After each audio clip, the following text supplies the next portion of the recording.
Good afternoon, everybody. This is Omar Serrato with the Tilted Lawyer podcast, brought to you by the Believe Podcast Network. This is our inaugural episode with the Believe Podcast Network, and you're getting it here first, completely ad-free if you are in the live. If you're listening to it on the audio podcast, I apologize for the ads, but if you want to get rid of the ads, feel free to, if you sign up for our Patreon, you will get all of our content ad-free. This is going to be a special episode of Family Law After Dark, and I have not properly lubricated. And so let me begin with some Knob Creek. This Friday, man, it's been a rough week. I'm kind of bummed out. It's been a rough morning. There's lots of things going on, lots of moving parts, but I'm ready for some Family Law After Dark. I got 5 crazy hypotheticals for you. I got Dominic on stage with me. Don't expect him to chime in too much. He's going to be doing his typical producer thing, but he's here to give me moral support because I don't like being alone. And so here we are. At any rate, stick around. This is going to be a good one, folks. Let's do it.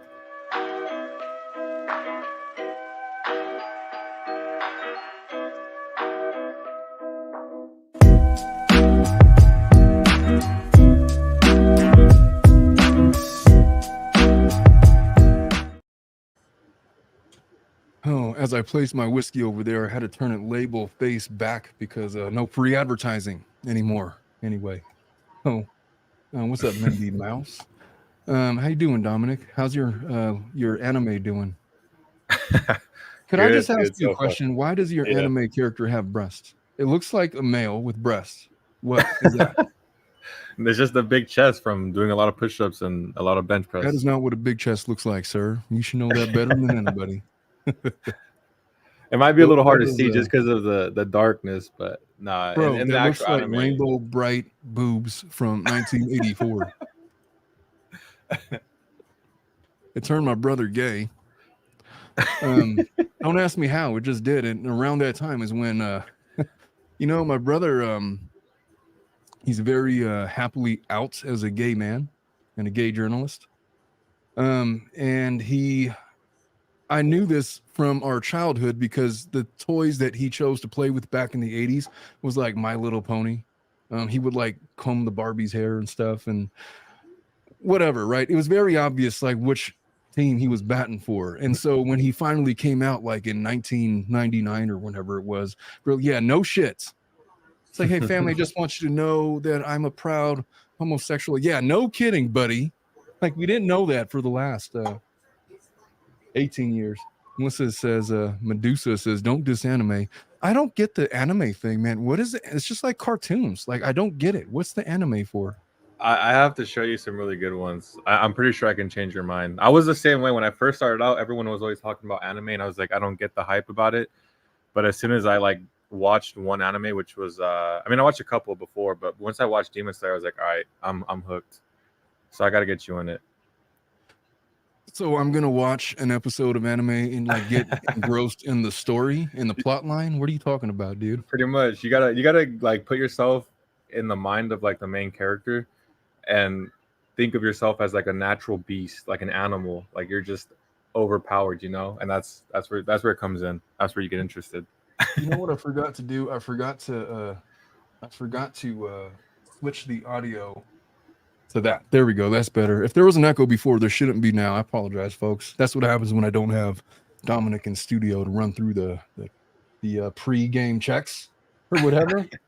But yeah, I can hear you much better now. Yeah, I don't know about the anime thing, man.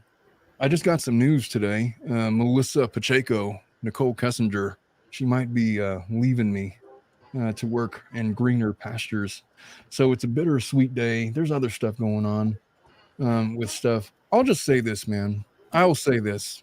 When it comes to people that put themselves out there to come on my show, if I have individuals that come on the show, and most of you guys are great, but if I have somebody that's brave enough to come on my show and debate me on any topic whatsoever and, put themselves on camera, lend their thoughts to the stratosphere, the universe or whatever, I would expect that my audience would not attack them for physical appearance or personal attacks or whatnot. And that happened a couple shows back, which was disappointing. But Look, it's hard to be on camera. That's why Dominic's not on camera. He's never been on camera. He views himself in an anime with breasts. That's how it is. And so I'm down with it, man. I will make you your Shirley Temple. I won't put rum in it. It's your request because you're watching your figure. But look, man, my only rule in the chat is I'm all for disagreements. I'm all for it. But if you don't come with an intelligent take on your own and you just want to talk shit about whoever I invite on the show, because I don't always invite professionals, man. I'm pretty open with who I let on the show. If you got a disagreement with me, my first instinct, well, come on the show and tell me why I'm wrong. I'm completely open. My mind can be changed. For example, one of the commenters professed to be a genetics professor or something like that, and was saying that you could legitimately be a female with XY chromosomes, but it's like XXY chromosomes or whatever she was saying. It's like this completely reasonable thing. It's like, that's amazing. It's fascinating. I've never known that wrinkle. I would love to debate you on the show, or not even debate. How about let's just talk and learn? That's kind of the environment that I try to foster on my show. But that's not what we're here to talk about today. All I'm saying is to the listening audience, just don't be a dick. How about that? Could we just be nice? Could we just be cool? Like, everything doesn't have to be all Batman and Robin over here. What does that even mean? It doesn't have to be like all swords and pistols and cowboys and Indians. What am I trying to say, Dominic? Well, that was...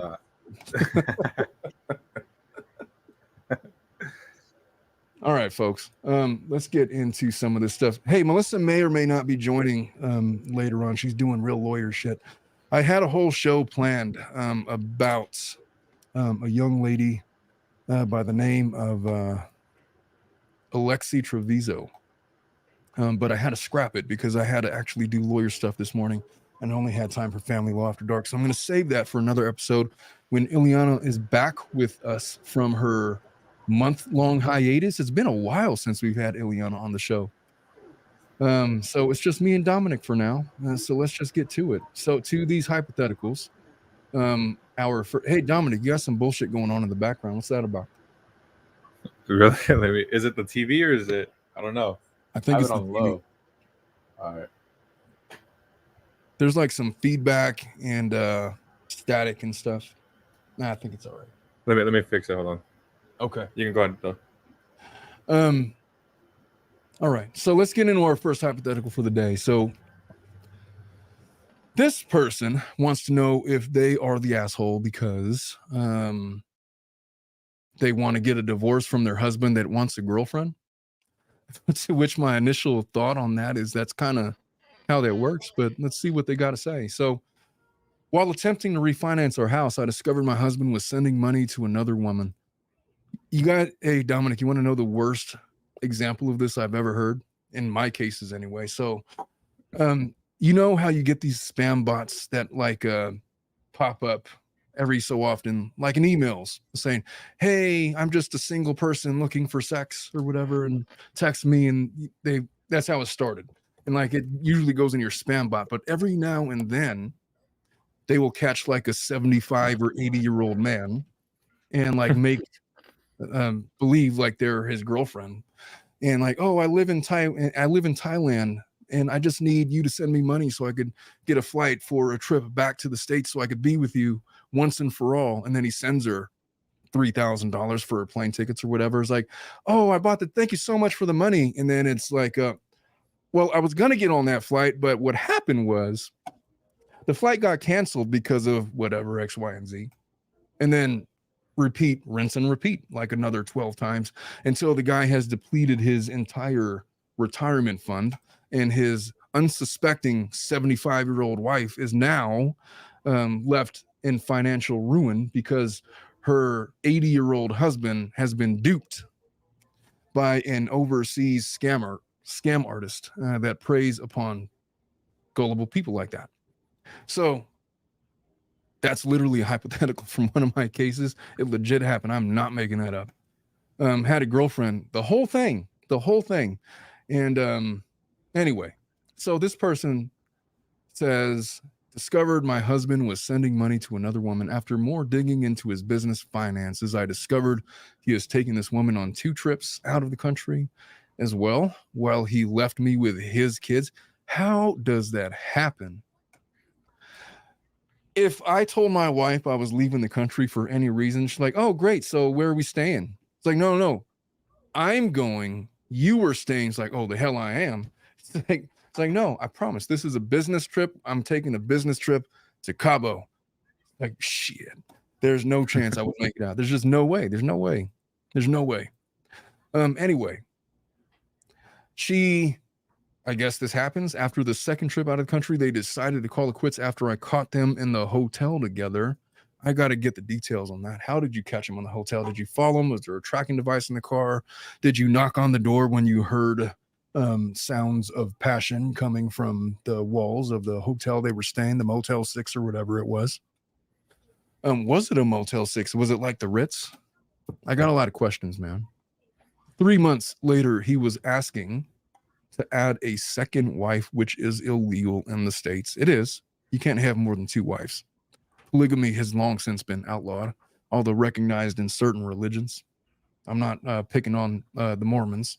They are not the only ones that have historically had that thing. Matter of fact, I'm not even sure if the Mormon religion still stands by that religious practice or not. I plead ignorance to that regard. So we've been together 6 years by now, married for 3. And now he wants to add another woman to our relationship. He portrayed like he was this monogamous, loving husband in the beginning, but now he claims he's poly. He's poly. He's poly. And I would be selfish not to do what makes him happy. This is the third marriage for both of us. He knows I divorced my previous 2 husbands for cheating. He's adamant on being with this other woman, in addition to me, even though I don't agree. I moved out of the house and I filed for divorce. The problem now is everyone is asking me to give the marriage another chance. It's like they're saying it's my fault because I was the one who moved out. I raised his kids the last 6 years, and I'm the only mom his youngest daughter knows. This is like that Mary J song. You know what I'm talking about? No, I don't. For like 12 years. Oh, the Mary J lyrics. Mary J lyrics. I need you to be like more like Jamie on the Joe Rogan show. Every day I was loving you. You were busy loving someone else. Loving someone else. What are the lyrics of that song? I can't play it because of copyright. Yeah. Not Gonna Cry. That's the song. You never heard that one? That's straight out of the 90s, man. That might be, 1996. Well, at the time I was loving you, you were busy loving yourself. I would stop breathing if you told me to. Now you're busy loving someone else. 11 years out of my life. Besides the kids, I have nothing to show. Wasting my years, a fool of a wife. I should have left your ass a long time ago. And then it goes into the whole Mary J thing. I met her once. She's a cool chick, man. Scary, but cool. I met her back in like 2000 at Kiss FM at the studios down there. Back when I was an aspiring journalist, hip hop journalist. I didn't what I was circa 99 2000. Anyway, before we get too far off track, so third marriage for both of us. I moved out of the house and filed for divorce. The problem now is everyone is asking me to give the marriage another chance, just like they're saying it's my fault because I was the one who moved out, raised these kids 6 years. So this is the hard part about it. I raised his kids at the last 6 years, and I'm the only mom his youngest daughter knows.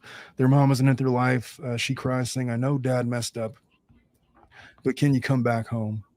The kids' godparents are marriage counselors through the church. Of course they are, and are asking me to give the marriage another chance. This is the second woman he's cheated on me with, and has apparently been cheating the entire 6.5 years we've been together.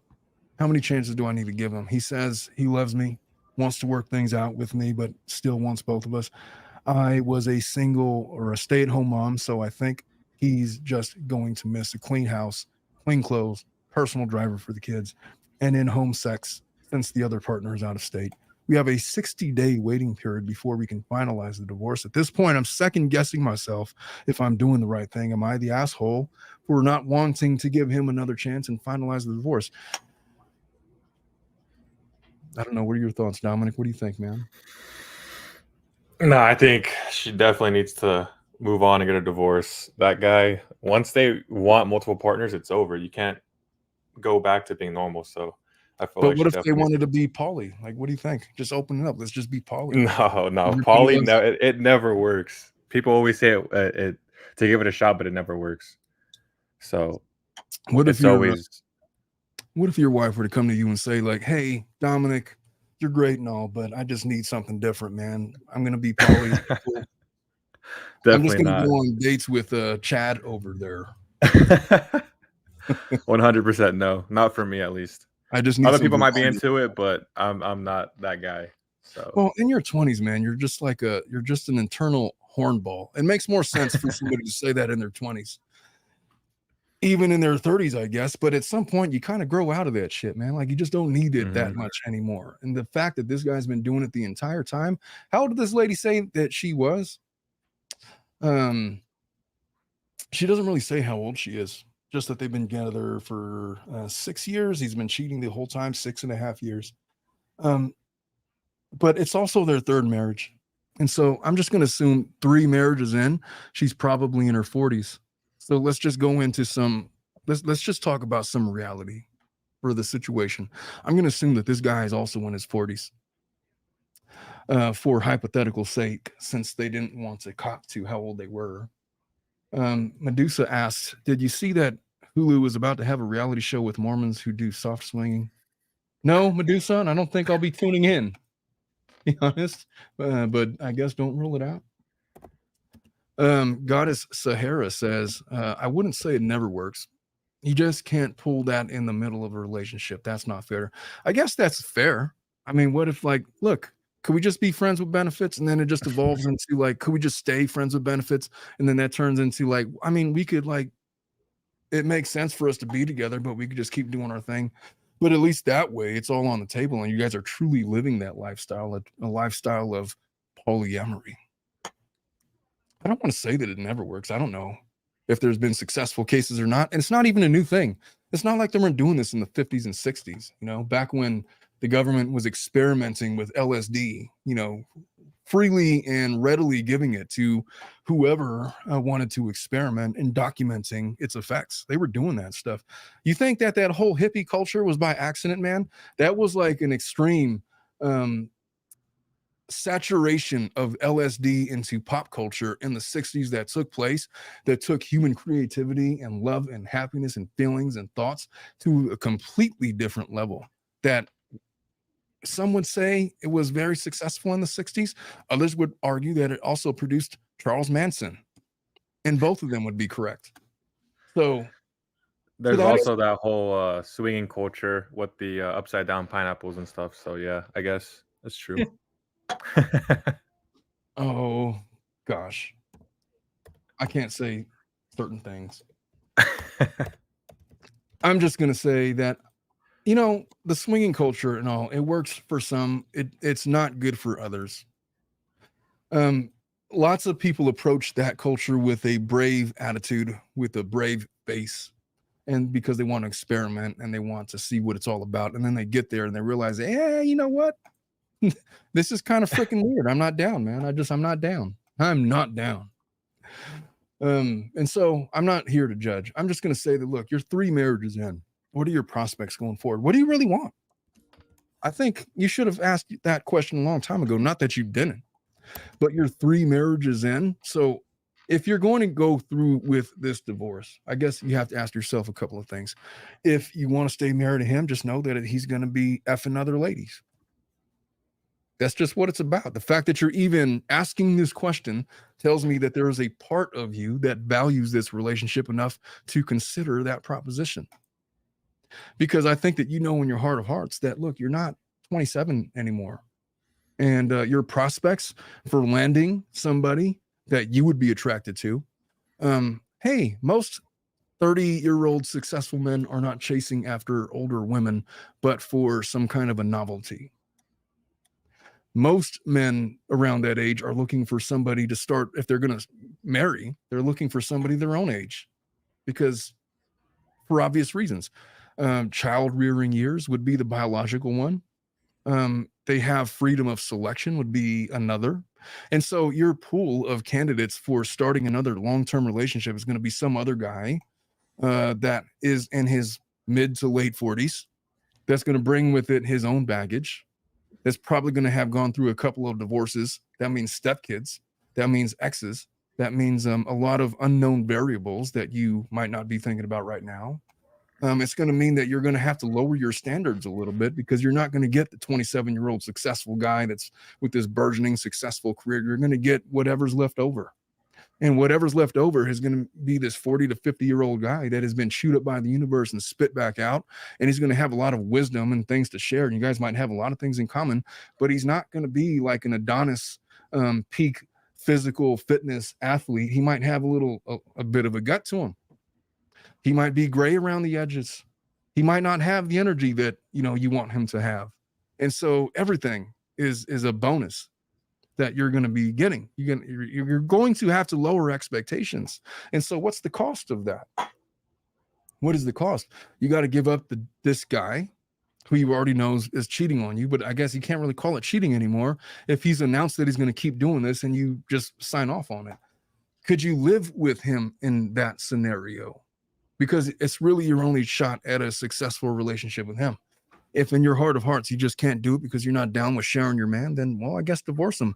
But be prepared to buy a cat or a dog, because you're going to be cat lady from now on.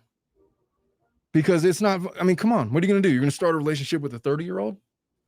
He's going to explore it for maybe 4 to 6 weeks, and then he's going to move on.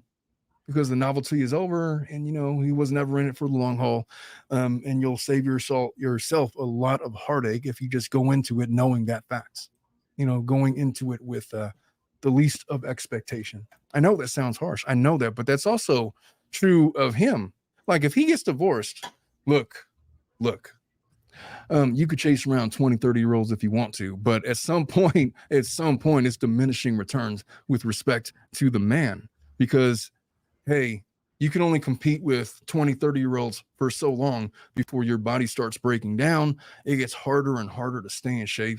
You start lifting the heavy weights you used to lift in your 20s, and now your joints start to hurt. You start getting tendon issues. You pull a hemi because you were doing squats, because you thought you could still squat 275 for reps. And those days have long since passed, because you got these creaky ass knees and your metabolism is not the same. And look, you'll always be able to attract women, but will it be for reasons that you're used to? Because most women that are younger, that are looking for older men, have psychological issues related to some kind of trauma they experience in their life. Secondly, they're doing it because they know that you're more established and they have money. So they will make sacrifices with their standards to be with you as a male. So it's not like he's got this rosy, he's not out there going after, models, unless he's got money and status to be able to pull that. I'm not even talking about prostitutes or sugar babies. I'm just saying there's a specific reason why women who are younger go after men who are older. And that in itself is a novelty of sorts that very rarely lasts forever. Gosh, the most famous case that I can think of, Anna Nicole Smith. Remember her? Do you even know who that is, Dominic? I don't. I'm going to share something with you, man. Anna Nicole Smith, when she was married to that one guy, marriage. Oh, yeah. Miss good old J. Howard Marshall. I'm going to show you a picture. All right. I got to get a higher resolution image than that. Come on, man. All right, here we go. I want you to really focus. Oh, is it still on the screen? You see this guy? That guy was about 98 years old or something like that. He was in his 90s. Anna Nicole Smith back then would have been, what, 21, 22? But he was a billionaire. And so she did what she had to do. I think they were married for a couple of years before he eventually kicked the bucket. And then there was this whole litigation afterwards regarding what's going to happen with his estate. Obviously his sons were like, she was taking advantage of him with the money. This was a case of elder abuse, elder fraud, whatever. And they were litigating for years after that. None of them are alive anymore, sadly. I know that's an extreme example. That's not, but it's the most extreme example I could think of is all. That's crazy. prospects for long-term relationships when you're in your 40s diminish exponentially with every year that you get older. And so if you want to be married for the rest of your life and you could accept it, then I guess stay with them. But your instinct was to divorce him, and you're wanting to divorce him because you're not cool with having to share him. Granted, you guys got married and you guys were together under false pretenses. You thought that he was being faithful the whole time. Turns out the joke was on you. Not only is he not the man you thought he was, but he was given all of his attention to other women, taking them out of trips to out of the country and all of that kind of stuff. That's always a harsh realization for any woman to come to. So there's a bit of ego involved. So what is she sacrificing by staying with this guy? Her self-respect, her ego, the premise that she was going to be married to a monogamous man to help raise her children for the rest of their lives. It's out the window, man. Everything is completely different. It's a lot to overcome. Is she the asshole for wanting a divorce? Of course not. Is it feasible to get a divorce? Yeah. You just have to, I mean, what's on the horizon? Some people would relish the idea of getting divorced in their mid 40s because yeah, I'll be single for the rest of my life because being married sucks. It's literally a death to self, a full-on lifetime commitment to your partner. That's not always going to be peaches and cream, man. It's just it's a lot to process. It's a lot to contemplate. And you never know. Goddess says the daughter is the only one alive, I believe. Oh, for the Marshalls? Yeah. I think the sons died a long time ago. Mittens says that according to my husband's 41-year-old single best friend who has had the worst dating luck. I missed something. Oh shit. I've heard that online dating is a lot harder for men as you get older than women. Well, I don't know if it is or not. It just depends, I think, on how wealthy that man is. It's either you're 25, between 25 and 30 and broke, or 45 and over and rich. That can't be the extent of it. I don't know. What's the dating landscape like on internet dating these days, Dominic? It's awful. I know It's you're really on awful. no chance you're not on. You have to be on Twitter, Tinder. What are the No, dating? I stay away from Tinder for sure. Tinder is more for like hookups and stuff, and then like Hinge and Bumble are more for like dating. So I've tried all of them, but it's awful going on those dates. I don't know, from going from a 6-year relationship, coming out of high school to starting back over and like learning a girl's favorite color and stuff like that. It's just awful. That's the reason why I haven't gotten to another relationship, is because it's just too much work getting to know somebody else again and going through all of that all over again. So I try to stay away from it. Well, you just got to learn all the moves, man. Look, when I was 25, I wasn't coming out of a 6-year relationship. I was looking to sow my wild oats. So I was not relationship minded. Around 27, well, I was married from 22 to 28, something like that, 29 maybe. And when I came out of that relationship, I was all about, you know what, man, I went scorched earth. I'm going to sow my wild oats. I'm going to discover and meet and charm. I had to learn how to talk to women, because it's one thing coming out of a relationship like that, much like how you just came out of a 6-year relationship. I was coming out of a 6 or 7-year marriage. So similar minded. I mourned the relationship for like a week, but then it was like, F it, I'm going to go discover America. And I went to discover America.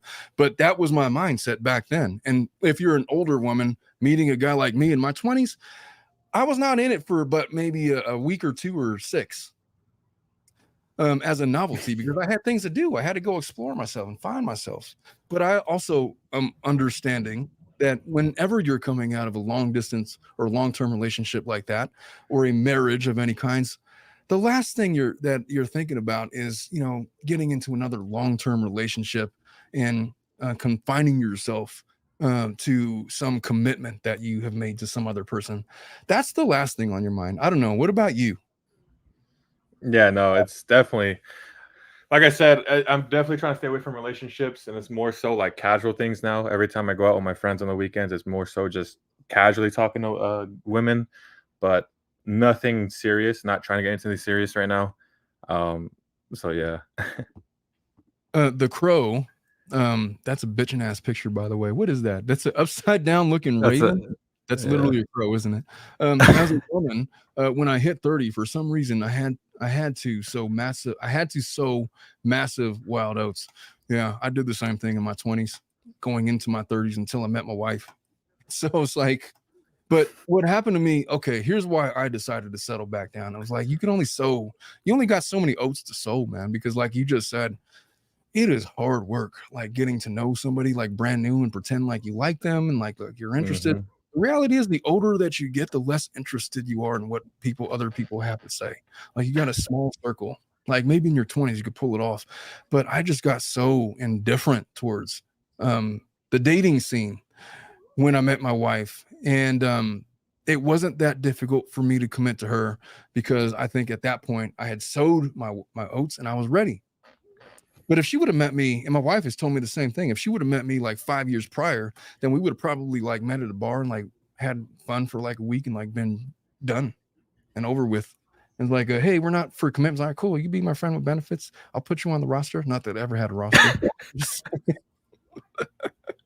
I don't condone having a roster, by the way, because of it's not healthy. But yeah, I had this conversation with my wife. If we would have met in our 20s, it would have been like fun, but neither one of us were down to like commit to a relationship. And so if you are in your 40s, your point of reference for attraction is always going to be somewhere between 25 and 35. But those people are just not always going to be relationship minded. And if they are relationship minded, why would they pick somebody that's like 15 years older than them? The answer is they wouldn't, unless it was like a novelty because it's something that I don't know, they watched American Pie and they wanted to know what it was like to be with a MILF or whatever. I'm old enough to know when MILF was coined with American Pie in 1999. I think that was when you were born, isn't it? It 99? was, yeah. You were not old to watch a movie like that, sir. Erica Pauly says, "Oh my God, player." I was not, man. I was just like, I would not define myself that way. I was sowing my oats like many women do. I was going through. Men have a hoe phase too. Women have a hoe phase. Males have a hoe phase. It's best to get that out of your system before you go playing in grown folks' business and get yourself in a bona fide marriage. You know what I mean? And so to this lady, I have that to say to her. The crow says, "Oh, he's a baby." Yeah, Dominic is a baby. He's very much a baby. You want to know what my read is on Dominic? I got Dominic's psychological profile. He's I don't want to show your psychological profile. Let's hear it. Dominic is 25 years old. He's very naive when it comes to women. He's a very sweet boy. But he's breaking out of a shell, and there's going to come a time within the next couple of years where he finds himself, and then he's going to start going through his hoe phase. Right now, he's been playing the whole 6-year relationship, but he's going to go through a phase where he just starts, you know what, man, I'm finding myself. He's going to find other aspects of his masculinity that he wants to develop, and he's not going to be right for a relationship probably for another 7 or 8 years. That's my read. I don't know. How accurate am I on that, sir? I mean, for God's sake, you got an anime. You have an anime character as your picture. No, I think you're pretty accurate. The only thing is I don't know about 7 or 8 years until I get into another relationship. I'm hoping to, get settled down by 28, 29 and then start a family. Because I don't want to be too old when I have a kid, because then it's like I can't really do anything with him. So that's hogwash, man. Bullshit. You are going to be fine. As far as, look, I had my first child when I was 25. I've had my last child when I was 39. I was 39 when Evelyn was born. But there is something to that. But until you're getting into your 40s, I mean, you're pretty safe, and you're an in shape guy. You're not gonna like let yourself go. I don't think. I mean, you may. No. You may, and then all that 240 pounds or whatever it is going to turn into you don't want that, man. You're like in a high risk. You have a high risk physique. It's like you're cool until you stop working out. You got to keep your cardio up, man. I got to get you playing basketball. I got to put you down in the post. And Erica, no to that. You cannot set Dominic up. Let's start for Patreon members only. We're gonna start up a Bachelor series with me. Dominic is the bachelor. Just know that his finances are not up to par. He's gonna need... Matter of fact, if he wants some super chats, we got to donate to the Dominic Fund to get his money up. All the money this show makes, most of it goes straight to Dominic anyway. The Crow says to do Taekwondo and you will meet a lot of hot women. Hey, I co-sign on that. I used to teach. You know, one of my tricks was when I was in junior college, and I went to junior college, I taught a kickboxing class. And the women that you would meet just on accident. You know what? Okay, I'll tell you the professions to have. If you were a young man, okay, when I was 18, one of my first jobs ever, I was working for a company called DHL. They're not that big in the States, but I understand they went overseas or whatever, but it's like UPS. I was a delivery driver. In the mounds of older women, not women my age, but older women like in their 30s when I was 18, the things that they would say to me. I would walk in there with my DHL suit with my little shorts on and my little polo shirt. And it was, if his finances aren't up to par, we should give him a raise. Shit. I hear you, Erica. But that is dependent on the super chats that we receive. And to date, as of 36 minutes into this podcast, we have received exactly 0. But yeah, I had my little red shirt on with my little gray shorts, and I would go around. I would do all these deliveries, and I would be sexually harassed by all of these older ladies. Now, back then in 1998, they weren't calling it sexual harassment. It was just like, come on, man, it's par for the course. But I have vivid memories of walking into this one place, and there was like 3 or 4 old ladies and this one guy that was the business owner, and they would make all of these comments. They're like, "Hey, do you know what a pearl necklace is?" And be like, I mean, a necklace made out of pearls? It's like, oh, we'll show you what a pearl necklace is. You just have to come after hours. Like, what in the F are you talking about? I came after the fact to learn exactly what a pearl necklace was when it got back to the headquarters. And I asked them, hey, some lady asked us, she was going to show me what a pearl necklace, what is that? And then they told me, and it was very X-rated, sir. Hey, look, we got some donations to the Dominic Fund. Thanks, Medusa. She's one of our ace mods. Just promoted recently, matter of fact. Also, if my memory strikes me correctly, she kicks like a mule. She posted a video of her doing like kickboxing. I think that was her. And she was kicking the shit out of the pads, man. I was like, yeah, you're giving up like 40% of your power with that stance. But I bet if you correct that, you could kick like Joe Rogan. Goddess says, don't let Omar write your dating profile. Oh, no. I will write dating profile for Dominic. It'll read something like this. Hey, my name is Dominic. I just want you to know that I'm 25 and built like an NFL linebacker. I'm in an anime. Let's compare our anime notes. I have an anime. My favorite is this guy that has breasts. He has a bowl haircut. We could talk all about our fantasies under the orchid tree over there and write poems and talk about the Bible. No, don't let me write it, bro. No, I think my move is going to be going to sign up for like some Pilates class. That is a move. What would be better if I were you? Matter of fact, when I was about 20 to 21 years old, when I was living in Ohio, I worked as a personal trainer at Valley Total Fitness.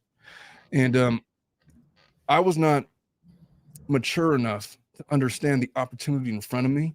But as I think back on it in my older years, the number of women that were throwing themselves at me that I didn't register back when I was like 20 to 21, it's insane, man. At 25, I feel like you'd have better luck. There's ways to go about it, sir. I'm just saying. I'm giving Dominic this advice because he's like, I view him as like, he's like my son. He's been with me for almost like a year. He's the closest thing I have to a son. And if I were to have a son, I would give him all of my tricks and secrets.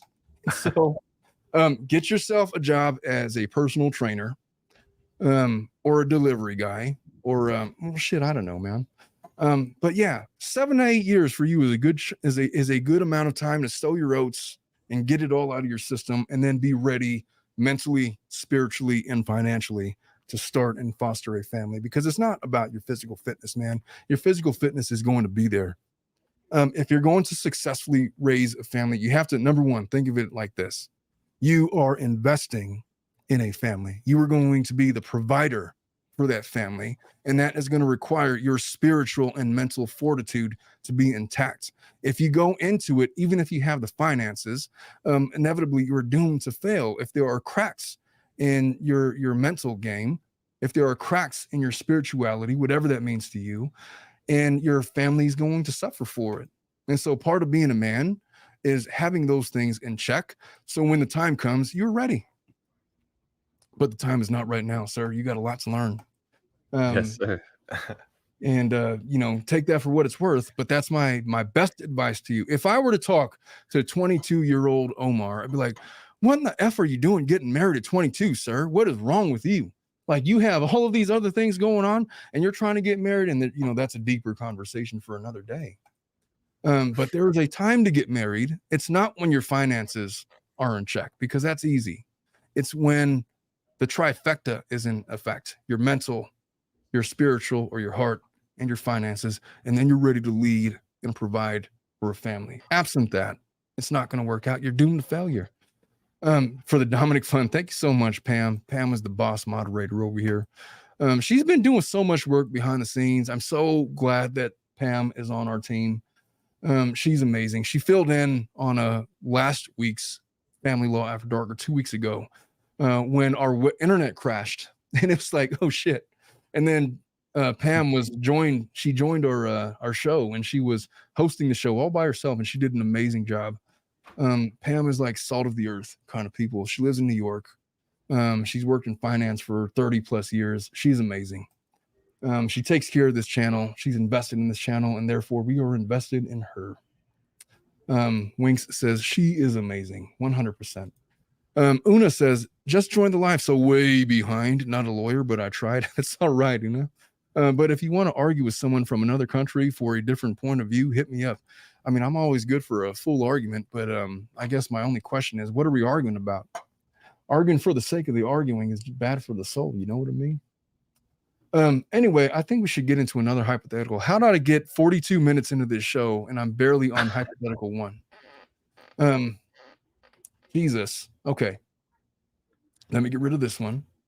I'm going to, you know what? I should share my screen with you. That's something that I haven't been doing. I'm going to share my screen with you folks. And in the hopes that this is going to work, I just got to make sure I'm sharing the right. Yeah. Okay. I can embiggen it only so much. How do I get rid of this thing? I don't think you can. There's got to be go to the where are you going? I don't know. Yeah.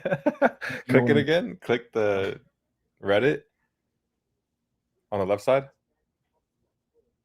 Left side of the screen, it's Reddit. Oh, all right. What did I do? You closed it out. You got to reshare it. How about if I just refresh? Did it work? Nope. Okay. You know what? I'm just gonna roll with this as is. It's the best I could do. Okay, let me share that again and make sure that we are. Yeah, that's it. Okay. So this person is 25 years old, have been married. She wants to know if she's the asshole for not wanting to sign divorce papers until the baby is born. This is the one, like, there was this scene in Breaking Bad where Walt was diagnosed with cancer, and then she wanted to wait until after the baby was born, after his surgery, to get a divorce. So in the description for the show, I referenced Breaking Bad, but that was the only reason why I did that. So she's 25, been married to her husband for almost 2 years. So short-term marriage. Stay-at-home mom to our 10-month-old and I'm 5 months pregnant. Yikes. Although he's the only one who works, he only actually works 9 days out of the month and is typically home between 10 a.m. and 12 p.m. Unless there is unforeseen paperwork, then it's 1 p.m. Okay, so when he gets home, he'll make himself lunch, and if my daughter's awake, interact with her, eats, and then goes to his game room. Yeah, you can't do that when you got kids, man. That's the other thing. When you got kids and your wife is taking care of your kids, you can't just like check out, say, all right, I'm going to go play Call of Duty for like 5 hours. You got to be there and present with your wife and present with your kid, even if your nerves are shot, even if you really don't want to, even if you've had the hardest of hard days, even if your soul is completely shot. You got to be present in the moment for your family because that is what is required of your role in the family dynamic. This guy is not fulfilling that. So he will be in his game room for from then 1 p.m. until dinner time. And unless I specifically ask for him to do something with our daughter, there's little to no interaction between us or him and our daughter. How old is this guy? 27. Yeah, that's the kind of thing that a 27-year-old would do. So, Dominic, since you have been the topic of conversation for 40 minutes, this is why I say 7-8 years, man. Because when you're 27, I'm not trying. You have no life experience that is going to compel you. There are exceptions to this, of course, but on average, the average 27-year-old is not going to want to. They're going to want their downtime and their alone time. And for most people in 2024, that involves playing video games, and it's just something that women have learned to cope with because it's just been the thing. It's been a thing since really the 80s and 90s. And so, if you have to understand that when you have a wife and a daughter, there are needs that your family has that goes above and beyond your need to just check out of reality and game in your man cave. You have to be present for your wife. You got to be present for your daughter because if not, bro, having a toddler, watching a toddler, it is a full-time job, man. It's like every 2 minutes. I have a 4 and a 5-year-old, and they were very recently babies and toddlers, but it's like every 30 seconds, mom, mom, dad, I want ice cream, but could I put sprinkles? And then you get her and you sit it down. Dad, I don't like vanilla ice cream. Could I get strawberries? And then you get her strawberries. Dad, there's weird red stuff in it. I don't like the red stuff. Could I have cereal? Actually, I want spaghetti with broccoli. And it's like a constant barrage of requests upon the parents. Now, imagine that. Take that and imagine that was all heaped upon one of the two parents, while the other was just sitting there chilling, playing Red Dead Redemption or something. It's just an unfair division of labor. It's never going to work. If you have a child, it is your responsibility as a man, as a father, to go in and play your role and to play it in a way that fosters your family and uplifts and supports them. That's why I say moral, you got to have your spiritual, your mental, and your finances in check. It's not enough to just provide for them financially. If that's the case, well, hell, I'll just cut them a check and then just go off to Barbados with whatever, you know what I mean? And so anyway, enough with my rants. I'm having a weird day, man. I feel like I'm more prone to rants than the normal days. And this is why I don't do family law after dark by myself most of the time because I'm unchecked on all of these rants. Anyway, so all attempts to bother him are always met with some sort of attitude. Yeah, I can imagine. We FaceTime his mom every evening at dinner because it's when baby is most cooperative. He eats, talks to her very briefly, puts the food away and dishes, and the dishwasher goes to his game room. He will be in there until 6:30, 7:30 while I clean the counters, make her bedtime bottle, get her bathed, and get her settled down for bed. Yeah, so he'll do all of that. And she's, in the meantime, tending to the children. And then when she comes to bed, then he's ready for bed. He's like, oh, hey, nudging her, like doing the little poke. You know what I mean? Like, hey, is it time to do the thing? And then wonder why. And then start telling this therapist, I don't know, I have such a high sex drive. My wife can't meet my sex drive, and wonder why it's not working out. Because look, the sexiest thing you could do for a woman, especially that's married with children, is to cooperate with the duties that are beholden a married couple, especially with children. Sometimes there's nothing more sexier than you could do for your wife than to just take out the trash or go out and build some shit or go and fix some things or cook. If you learn how to cook, man, you're all the way in. It's just there's a division of labor there, and you're not going to be perfect all the time. It's going to be this give and take. Sometimes you're going to be given more. Sometimes they're going to be given less, but it has to be equal. But at this point, she's looking at this guy like he's a slob. You're supposed to play video games. I'm doing this by myself. She's no longer attracted to him because she's mad at him. And the longer that he allows that to go on, the worse it's going to get. And so inevitably she's asking for a divorce. So let's finish. My car needs new tires. Jesus Christ. So here's why I'm frustrated and I'm checked out. He expects me to have our 2-story house spotless every day while being the primary parent to our daughter. That is just unacceptable. Dominic, don't be that guy, man. You can't, it's not 1945 anymore, man. You can't just be like, I expect when I get home, I want to have the house spotless. I want to have dinner cooked. I want to have the girls fed and ready for bed. And I want you to be prepared for my oral desires and you're going to shut up about it. It can't, it's just not how it works in 2024, man. You can't expect a wife to be faithful for very long if that's going to be your move.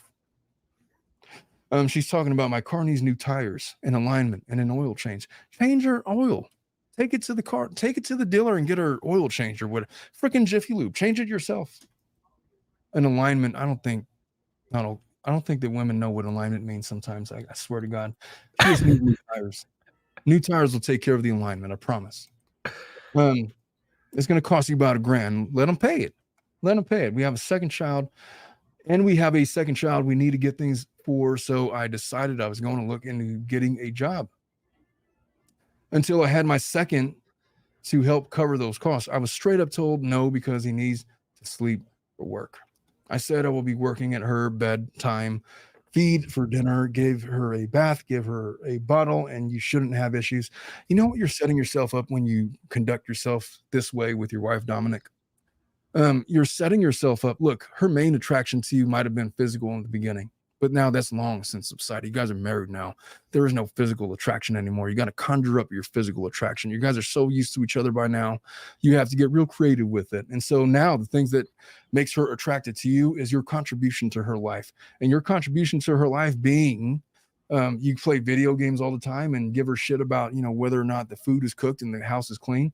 Well, you're not making yourself very attractive. That you're going to be prone to her finding a Chad out there who she doesn't have these obligations with, who she doesn't have to worry about, or is not dependent on all of these things. And all she could consume herself with is physical attraction. And you're going to get yourself cheated on, man. You want to keep a wife? Well, that's the job, buddy. I'm not talking mean at you. I'm speaking to the universe. Yeah, no, I get it. But look, men have duties. And the duties that men have are on par with what women have to do in the house. If you want to subscribe to traditional relationship goals or roles or whatever, then look, she's got her roles, you got yours.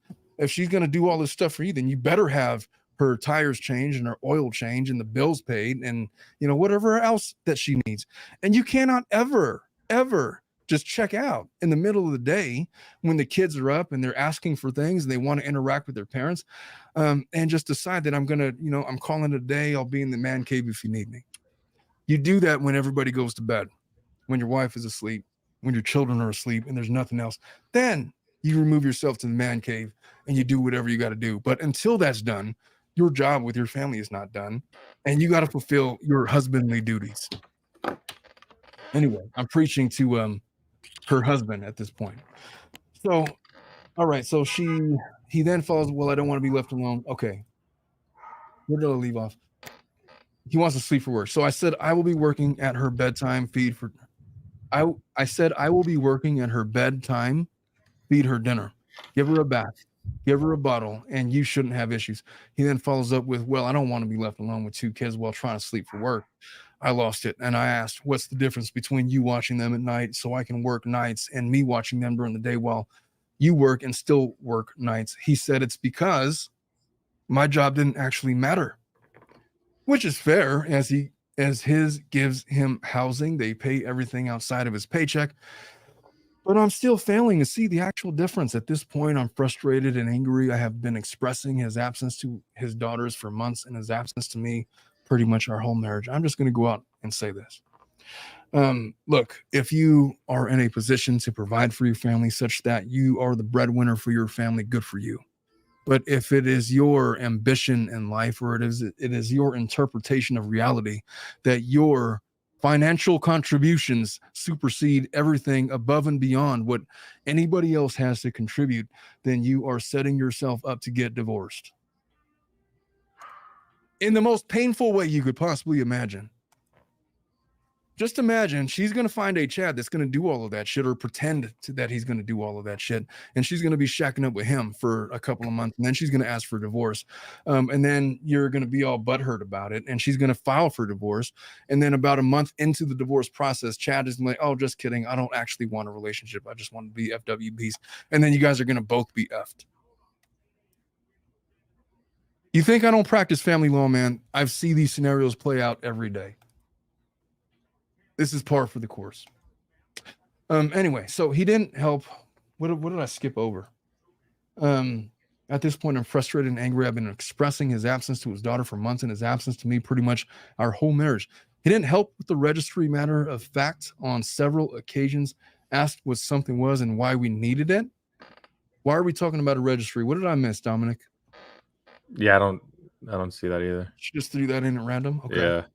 I was the one who did the research on products and actually did all the baby shopping. I guess she's talking about a baby shopper register. I was the one who did the research on shopping and did all the baby shopping aside from gifts. And it was like pulling teeth to get them help. After our firstborn, Mill made several remarks about how I'm always had her and was taking care of her. He would make an effort to seem more attentive. I was just for looks. He gets upset with me when the house isn't spotless and even trying to claim my daughter is always in an extremely wet diaper when he gets home. I straight up told him if he didn't like how I did something, he could do it himself. And he can. And haven't really talked to him since. I don't know, ladies, you guys are hearing this. What do you guys think about this, man? Jen says, do men put these types of unrealistic expectations on their wives in order to have a reason to check out? Jen, I'm going to go out and just tell you this, that real men recognize the burden that their wives have with respect to the children, and they don't seek to define the divisions of labor. They just do. And I'm not going to say that I'm the perfect husband. Like it's not like my wife sometimes isn't like checked out because she's exhausted with the kids, because at the end of the day, man, I work, I'm a lawyer, I podcast, I do all of these things. And she works at home. And so that means that she is most of the time with the children. And when I come home, there are times that she's exhausted. I don't give her shit if the house is in disarray. I don't give her shit if dinner isn't cooked. Fine, we'll order out, or I'll cook. I don't give her shit about a lot of the different things. I don't give her shit about not being ready to have after dark time because she has had a day. You know what I mean? It's just not about that when you're married for a certain amount of time or any amount of time. When you got kids, it's a team effort. It's a team collaboration. If you have those expectations of women, then, hey, I got some bad news for you, buddy, but those standards have been archaic for like 70 years now. There was this whole thing about women's suffrage. Hey, Dominic, did you know, like in the 1910s and 1920s, when women would talk exactly like this, they would say that, oh, this woman is having mental health issues, and so we will prescribe for her an orgasm. What the fuck? You think I'm making it up? I Googled that shit. One of the ways that doctors dealt with women's mental health issues and gripes with their husband is to literally give them an orgasm. In various multiple different ways. Now, of course, it was all bullshit. And of course, it was probably male dominated for whatever their own purposes were. They would do that or prescribe like cocaine. And in the 40s and 50s and 60s, maybe the 60s, not so much the 50s, but in the 60s and 70s, they would prescribe in some cases lobotomies. This lady is out of her mind. There's nothing that we can do for her. We're just going to lobotomize her. Maybe she's going to be maybe that will calm her down a little bit. If you don't know what a lobotomy is, they would literally take a ice pick and shove it up your nose and poke a hole in between your frontal and some other lobe and disconnect certain synapses that would cause you to be sedate. And it would permanently damage your personality and various other aspects of your life. It's an effed up world that we've lived in with respect to women for a long time. To Jen's point, hey, the tilted uterus is here. She corrected me, work from home. What did I say? I don't know what I said. Yeah, I don't know what you said either. My wife is going to be like, she's going to listen to this podcast. She'll be like, you've been saying all of this shit. But I have all of these other things and you aren't helping with this. And I was like, okay, fine. What do you need me to do? Whenever my wife gets up and starts moving around in the house, you know what my move is? I go outside and I do stuff. I find something to do. You know what? I'm gonna go chop up boxes in the garage or something. I'm going to go take out the trash. I'm going to go. I usually go outside and do like yard work or pick up the dog after the dogs or whatever. But the last time I did a podcast about like dating your wife, and she's like, yeah, date every 2 weeks, huh? That's bullshit because we have, all right, do you want to go on a date? Yes, I do. All right. And then we went on a date to some restaurant that was like 100 years old. That was delightful. She says, hi there, the tilted uterus. Anyway, so I say this stuff and I'm setting myself up because my wife is going to hold me to account on all of these things. I promise you she is. I don't know. What do you think about all that I'm saying, Dominic? Do you have any objection? No, I agree. 100%. I think this guy is just a loser. Is a loser, yeah. He's that old and he's still focused on playing video games when he has a wife and kids and one on the way and already has one actually. So I think she needs to dump his ass, like Chat is saying. Bro, in full disclosure, I still play video games. I'm 43 years old. Me as well. But I don't play video games like I used to play them in my 20s. You know, I play like after my wife goes to sleep or it's nighttime, I'll go upstairs like at like 10:30 or so, and I'll play like college football for an hour. Or wait, I did not know. What do you play on? Xbox or PlayStation? PS5, sir. I play Madden. I'm on this NC2A 25 kick because it just came out for the first time since 2014. I play Red Dead Redemption 2. That's pretty much all I play because that's all I got time for.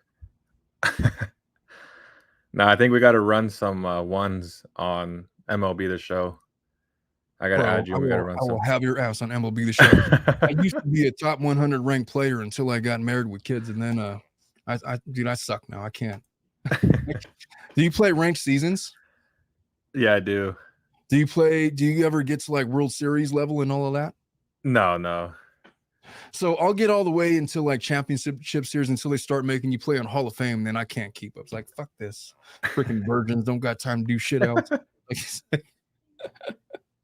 I guess. Have you played? Oh, look, Miss Medusa said, "Have you played Apex? LOL, we should do a Apex or Fortnite game night." Dude, I am super cracked at those games. I am as a kid was saying nowadays, I'm goated on the sticks.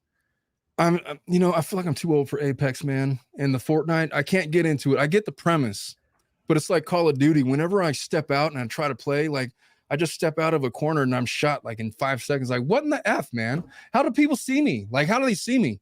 I'm just too old for these games. I can't do it. I got to stick with my, I'll play it just for laughs, but I'm just saying, man. Anyway, the Crow was telling us to focus, guys. Focus. You're right. I got to focus back on this hypothetical. Now we're talking about Apex Legends and all. All right. So he didn't help with the registry. Matter of fact, I read that part, didn't I? Yeah. I was the one who did the research on products, actually did all the baby shopping aside from gifts, and was like pulling teeth to get him to help. After our first was born, yeah, I did read this. I straight up told him, okay. He gets upset with me when the house isn't spotless and even try to claim my daughter is always in an extremely wet diaper. And freaking change her, dude. I made this deal with my wife. I was like, hey, if we have all girls, then you have to change all the diapers unless an emergency or something, or you're not home. If it's a boy, I will change all the diapers. That was a contract. It was a verbal contract that I've been enforcing ever since she gave me 2 girls. Who are the most delightful of girls. And so what that means is she changes like 95% of the diapers. I mean, my daughter's not really in diapers anymore. Just like overnight so they don't wet the bed or whatever. But when we were changing diapers, that was the thing. So this lady says, I am emotionally and mentally checked out. I'm frustrated, angry, disappointed, and mostly hurt for our daughter because she really loves them. Yet this is what we were getting. I really didn't expect to be a single mom to 2 with how much he seemed to want and claims he cared for them. I'm just at wit's end. I don't leave sooner because obviously I can't afford to pay for my prenatal appointments, and I'm not allowing his lack of support to keep me from getting proper care for my second. This whole situation puts me in a weird predicament. I don't want to seem like I'm trying to keep the girls away from him, but he is moving to a new duty station next year, and I don't know if I'll be able to afford to keep them in close proximity. However, should I not be able to, that's 9 years. He will only be able to see them during the holidays. I've suggested marriage counseling, but it keeps getting told it will make him seem like a safety risk and ruin his career. And do not buy into that shit, lady. He's full of shit. Nobody's gonna, what is he even talking about? And his go-to first way out of an argument with me is, let's just get divorced. If he's telling you let's get divorced, then fuck it, get divorced and put him on child support. How about that? And alimony. How long did they remember for? 2 years. I guess the problem for you, lady, is that it's you've only been married for 2 years, so you're not really due much in the form of alimony. It's a short-term marriage. You may get alimony for 12 months, but he's forever indebted to you in terms of child supports. Now, he's the kind of guy that's going to object to your parenting plan of, I will be the primary parent and he'll have visitation on whatever. At first, he'll be like, oh, cool, I'll do that. And then he's going to find out that, oh, wait a minute. Part of the support calculation is how much time I get to spend with the children. Then all of a sudden he's going to want 50-50. And it's not going to be based on the best interest of the children. It's going to be based on how much he owes in child support. And you're going to have this thing you're going to fight about this thing. So the smart thing for you would be to agree to a separation, not file for child support just yet. If you could wing it, if you could swing it for the next 6 months to 12 months, just let nature take its course. Figure out a parenting plan. I'm not saying deny him the children. Don't ever do that. But if it's his prerogative based on his own moral fortitude to only see the children when he absolutely has to because he has better shit to do, then let him do that, because then it becomes the status quo, and then it'll make less sense to a judge why he's asking for equal time when he's never asked for that in the previous 12 months until you filed for child support.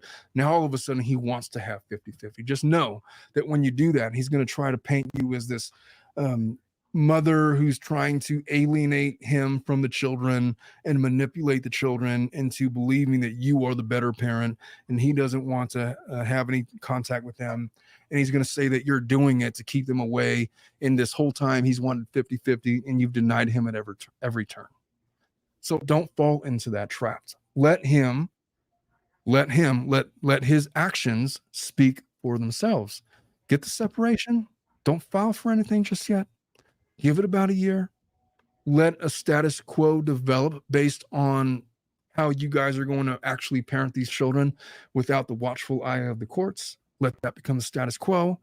Ask the court to adopt what you guys have been currently doing for the last 12 months, which is actually the status quo. Once that's in place, then you file for child support, and then you will get it without having to worry about him trying to do all this extra stuff. You might still try to do all that extra stuff, but it's not going to be as effective, because I think, I've been doing this a long time. Judges have been doing this a long time. They will know what he's doing and why he's doing it. So that's all I got to say for him. Any closing thoughts on that, Dominic? No, I pretty much agree with everything you say, to be honest. Zoe says, sounds like he's in the military. Yeah, he is. She needs to reach out military family services. They can provide assistance with counseling and divorce procedures. I mean, if he's claiming that therapy is somehow going to run counter to whatever he's got going on in the military, that's nonsense. That's 100% nonsense. It's just not a thing. Don't let him gaslight you into believing that. You were married to a child. He doesn't want to grow up. He's got Peter Pan syndrome. There are some men that have children and they quickly, even if they are prone to playing video games and doing those kinds of things, they will rise to the call of need for the family and be the man that the family needs them to be. And then there's other men that'll just do what he's doing. And unfortunately, the children are going to suffer for it. The wife is going to suffer for it. And there's not a whole lot you can do. Man, I was hoping that you really used the better term when you said the call of need. I think it would have been a greater saying to say the Call of Duty to tie in with them playing video games. But the actual you have a Call of Duty from your wife and kids, sir. What are you doing over here playing freaking Apex Legends, Apex Legends, whatever it's called, man? Over here playing Fortnite. Yeah, is the storm crashing in on you, sir? Because it is in real life. Oh, Jesus Christ, man. All right. So I feel like I've done that lady a service, and I'm gonna move on to the next hypothetical.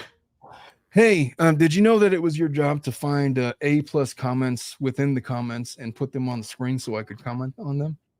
It's hard when I'm trying to keep up with the whole Reddit thing so I can give remarks. But oh, you're cool. Hey, well, imagine how I feel when I'm it's easier when I'm not on stage, but I'll try to help out. do your best, man, because I'm oftentimes not looking at the chat, especially when I'm reading this shit. But all right, let me get through this next one. Am I the asshole for this effing guy? All right, ladies, all right, I gave this whole soliloquy to Dominic earlier about timing of when you're going to get married, when to marry, when is a man ready to marry? The only correct answer to that is when he sowed his wild oats. The problem with marrying young men is that, especially nowadays with dating websites and whatever, and this lack of personal interaction that we have with each other because of cell phones and whatnot, it used to be the case that you had to ask a girl out and risk very public rejection from the person that you were courting. That's no longer how it is. And so you have these men. If it starts with this effing guy, yeah, it's going to be good, Mittens. I promise. You have these men, especially when they're younger, if they haven't sowed their wild oats and they have no idea how to do it, and they haven't developed the skill of how to talk to women, of how to woo women, of how to flirt with women, of how to communicate with women, how to make a woman laugh, how to have an intellectual conversation, how to not be beholden to your ego when they tell you and challenge you about certain things, how to not be intimidated by a woman and her beauty, or not to be intimidated by a woman and the things that she has going on in her life because of your own insecurities. If you haven't been able to experience with what other women are like, all of these women are like, to the point that you know what your limitations are as a man, and what you know what you like, and you know what you dislike, and being confident to be able to be confident enough to be in a position to reject a woman.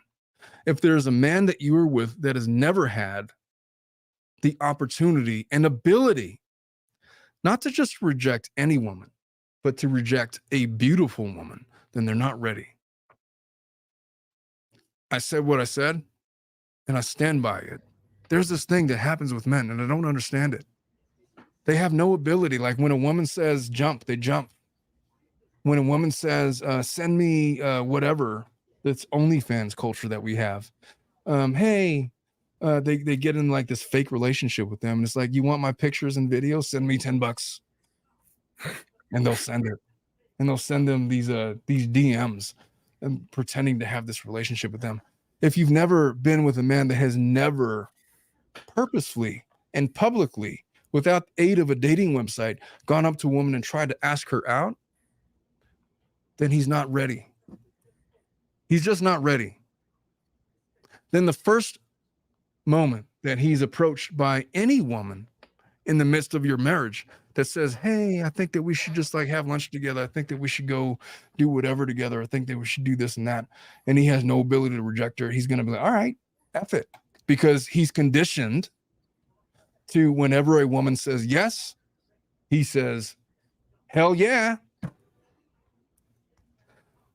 If you've never been with a man that's been proposed to by, I'm not talking about marriage, if you've never been with a man that's been asked out by another woman, then he's not ready. If the man that you're with does not have the ability to tell the opposite sex no in the face of what would traditionally be called the most attractive of offers, then they're not ready. Hey, Dominic, if Jennifer Lopez asked you on a date, what would you say? No. Well, that's a bad example. Who's a good one, man? Who's the new thing? Who's the new thing back in 2024? I'd probably say Ariana Grande. All right, if Ariana Grande says, "Hey, Dominic, I'd really love it if I could just take you to dinner, and then maybe afterwards, maybe we just let nature take its course." What do you think about that? What would you tell her? I'd probably instantly say yes. And What if you were like in a committed relationship to I don't know, freaking Jennifer over there? oh man, that's You're where not it ready, gets a little sir. tricky. But Yeah, you're not ready, sir. You're not ready, sir. That's the standard. That's the standard. That is the standard. It's one thing to conceptualize all of those things. It's quite another to put it into practice and actually execute on it and do it. If you can't do that, then your man is not ready. He's not fully developed. And there's some men out there that never fully develop. There's men in their 40s and 50s that are still doing that kind of shit. Like there's this TikToker that goes around and like the crow says, no, that girl is off her rocker to know. That girl is off her rocker. No, those are the kinds of girls you need to stay away from him. What were we talking about again? What I kind think of she's girl? talking about Ariana Grande. Oh, Ariana Grande would yes. have no chance of me. First of all, she ain't my type. She's like a kid. She's like tiny. It's like dating a midget. Come on, man. What are you gonna do with that? I mean, you break them in half. You ain't careful. That's a liability issue, sir. At any rate, also, F no to dating a celebrity. That is just asking for it, man. I think it'll just be fun. Trap. Murder Mitten says it's a trap. Yeah, it'd be fun, but it would be fun in the context that yeah, sure, for like a week or two. But yeah, exactly. I wouldn't take it serious, but I would do it just for the fun, just to say I dated a celebrity. It's cool when you're single, but if you're in a committed relationship, such as a marriage, and you're getting approached by Ariana Grande, you got to be able to say no. You just have to. If you're to ask a guy like me like that, I'm just so not interested. Like, nah, man, I'm good. I'm tired. I got to go to bed. My bedtime is. I got to wake up in the morning. It's a school night. I'm just not down. I'm so not down. I'm so boring nowadays at 43. But at any rate, oh, you just put up something and I accidentally. Yeah, no, it's just do it for the plot. Dom's cackle is great. Hey, I didn't know you had a cackle. Sheesh. I hope not. They're judging you over there. All right. Let me get through this hypothetical, man. I feel like I'm 0.12 right now. I've only had one double. It's been that kind of morning, man. I don't know. Maybe I'm feeling kind of sentimental, man. There's just been a lot of stuff going on behind the scenes. I'm more vulnerable than I normally am when I do these kinds of shows. I'm over here giving you fatherly advice that you didn't ask for. What did you do? All right. So my wife and I separated 7 years ago.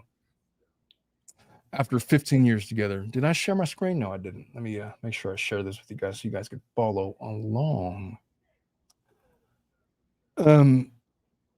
After I cheated on her, I was drunk. I don't remember, but I ended up making out with a colleague, and several people witnessed this. There isn't a day that goes by that I don't regret cheating. Not only on my wife, who is the love of my life, and my children, but the idea of cheating on anyone. My wife asked for a divorce at the time. Then she would lose any insurance.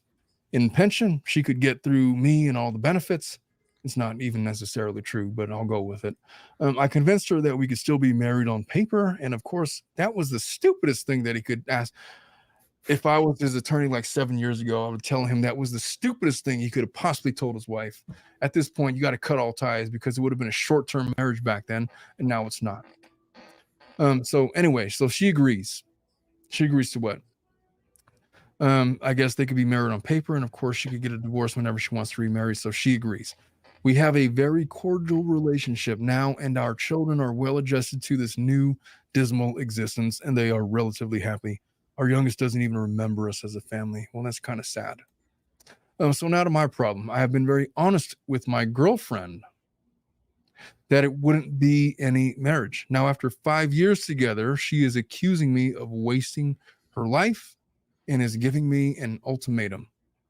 She has gotten a nice diamond ring for me, and she was very happy about it because she wanted us to have rings to mark that we aren't available. And I loved but she knew it was not going to come on, bro. He's like writing this. I love the idea, but she knew it wasn't going any further. But since she got the ring, she has been very angry and saying that I was leading her on. I feel very guilty. I doubt myself, but I have never lied to her once. I feel bad, but I never promised marriage. Am I the asshole for not wanting to get married? No, you're not. You're specifically not. She's retarded. I feel like she knew the facts. She knew who you were. You were a guy that cheated on your wife and kids. And when she met up with you, you're probably still sowing your wild oats. And so you've been together for 5 years. He says he's been very honest that it's never going to lead to marriage, and she stayed with you anyway. That's her dumbass fault. And women, when you choose a man like that, and he tells you exactly who he is, you can't get mad at him after the fact. After 5 years, when you thought that you could change him because it was going to be so different from you after he felt how tight you were, that he was going to all of a sudden change his mind. Oh, definitely. That's the tightest vagina I've ever experienced. I must marry this one. We must have lots of babies. It's never going to work out that way because your vagina is not gold. It doesn't work that way. There's not very much variance in tightness and how it's just not how that works. And I don't know, man. He told you who he was. And you married him anyway. Well, you didn't marry him. You were with him for that long anyway. That is your bad. Let that be a lesson to you. Is he the asshole? No. I thought that was going a different direction. I would have defended his wife. I don't defend this girl at all. She was stupid for believing she could change him. Is there any ladies out there that disagree with me? What is a Moira Vesti? That is a hell of a name. Only change yourself if you want to change yourself, not by others making you change. Yeah. I don't know who she's referring to in terms of the change there, but the guy is who he is. He already had a marriage and it failed. He doesn't want to get married again. Why would he jump into another marriage when he knows who he is? He is telling her who she is. Why is Omar using Laura Owen's logic of tightness being a motivator for longevity in relationships? Because believe it or not, Zoe B, in the women that I have dated, I have heard that very line that Laura Owens used with respect to tightness. It's a thing that women say, and I never understood it. It just doesn't make. It's a thing that women say. Do they think that that's like a selling point or whatever? I don't know, man. It's just hey, Dominic, when a woman tells you how tight she is, what do you think? I kind of just laugh about it because. Do you even have like a basis to like compare it by? Let me ask you a question. Have you ever? Well, I don't want to make it an X-rated show. All I'm going to say is that vaginas stretch, and it doesn't matter how tight they are. They end up all being the same at the end of the day. Exactly. Liz Bird, all the way from the UK, says that one works both ways. After divorce, I will never get married again. And that's a smart approach to take. People that have been divorced and they know marriage for what it is, not this Disneyland version that they try to sell you on when you're like 4, 5, 6, 7 years old. But you've actually gone through the process and you've actually committed to the vows and you've seen it fall apart and you've seen the ugly side of marriage. Most people don't want to go back into that shit, man. Now, I got duped by the tilted uterus. She tricked me. She didn't trick me. I knew what I was doing. But, we were dating and it was a good time for me to dip back into that pool. But what had happened to me, here's what happened. And here's where I knew. Verbahor says the science is literally they're elastic. Yeah, they are. They could. It's just how it works. What happened to me is I was just like you just said, Dominic, but I was actually just done with it. I had been chasing women for years, man, and I was just so bored with it all. I was bored with the first dates or pretending to be interested in what people say, pretending to think that what they said was funny, pretending to woo. I was just done. I was finished. I was so not interested in it. I was so disenchanted with it all that when I found one that I liked, that I wasn't willing to give up, I stuck with it. She, and it came in stages. At first it was like, hey, here's how it actually first happened. At first we were dating And at first we were dating, we're sort of like friends with benefits, but we were like exclusive friends with benefits. And then it was like I forgot her birthday, and then she got really mad at me. I didn't forget her birthday. I just texted her.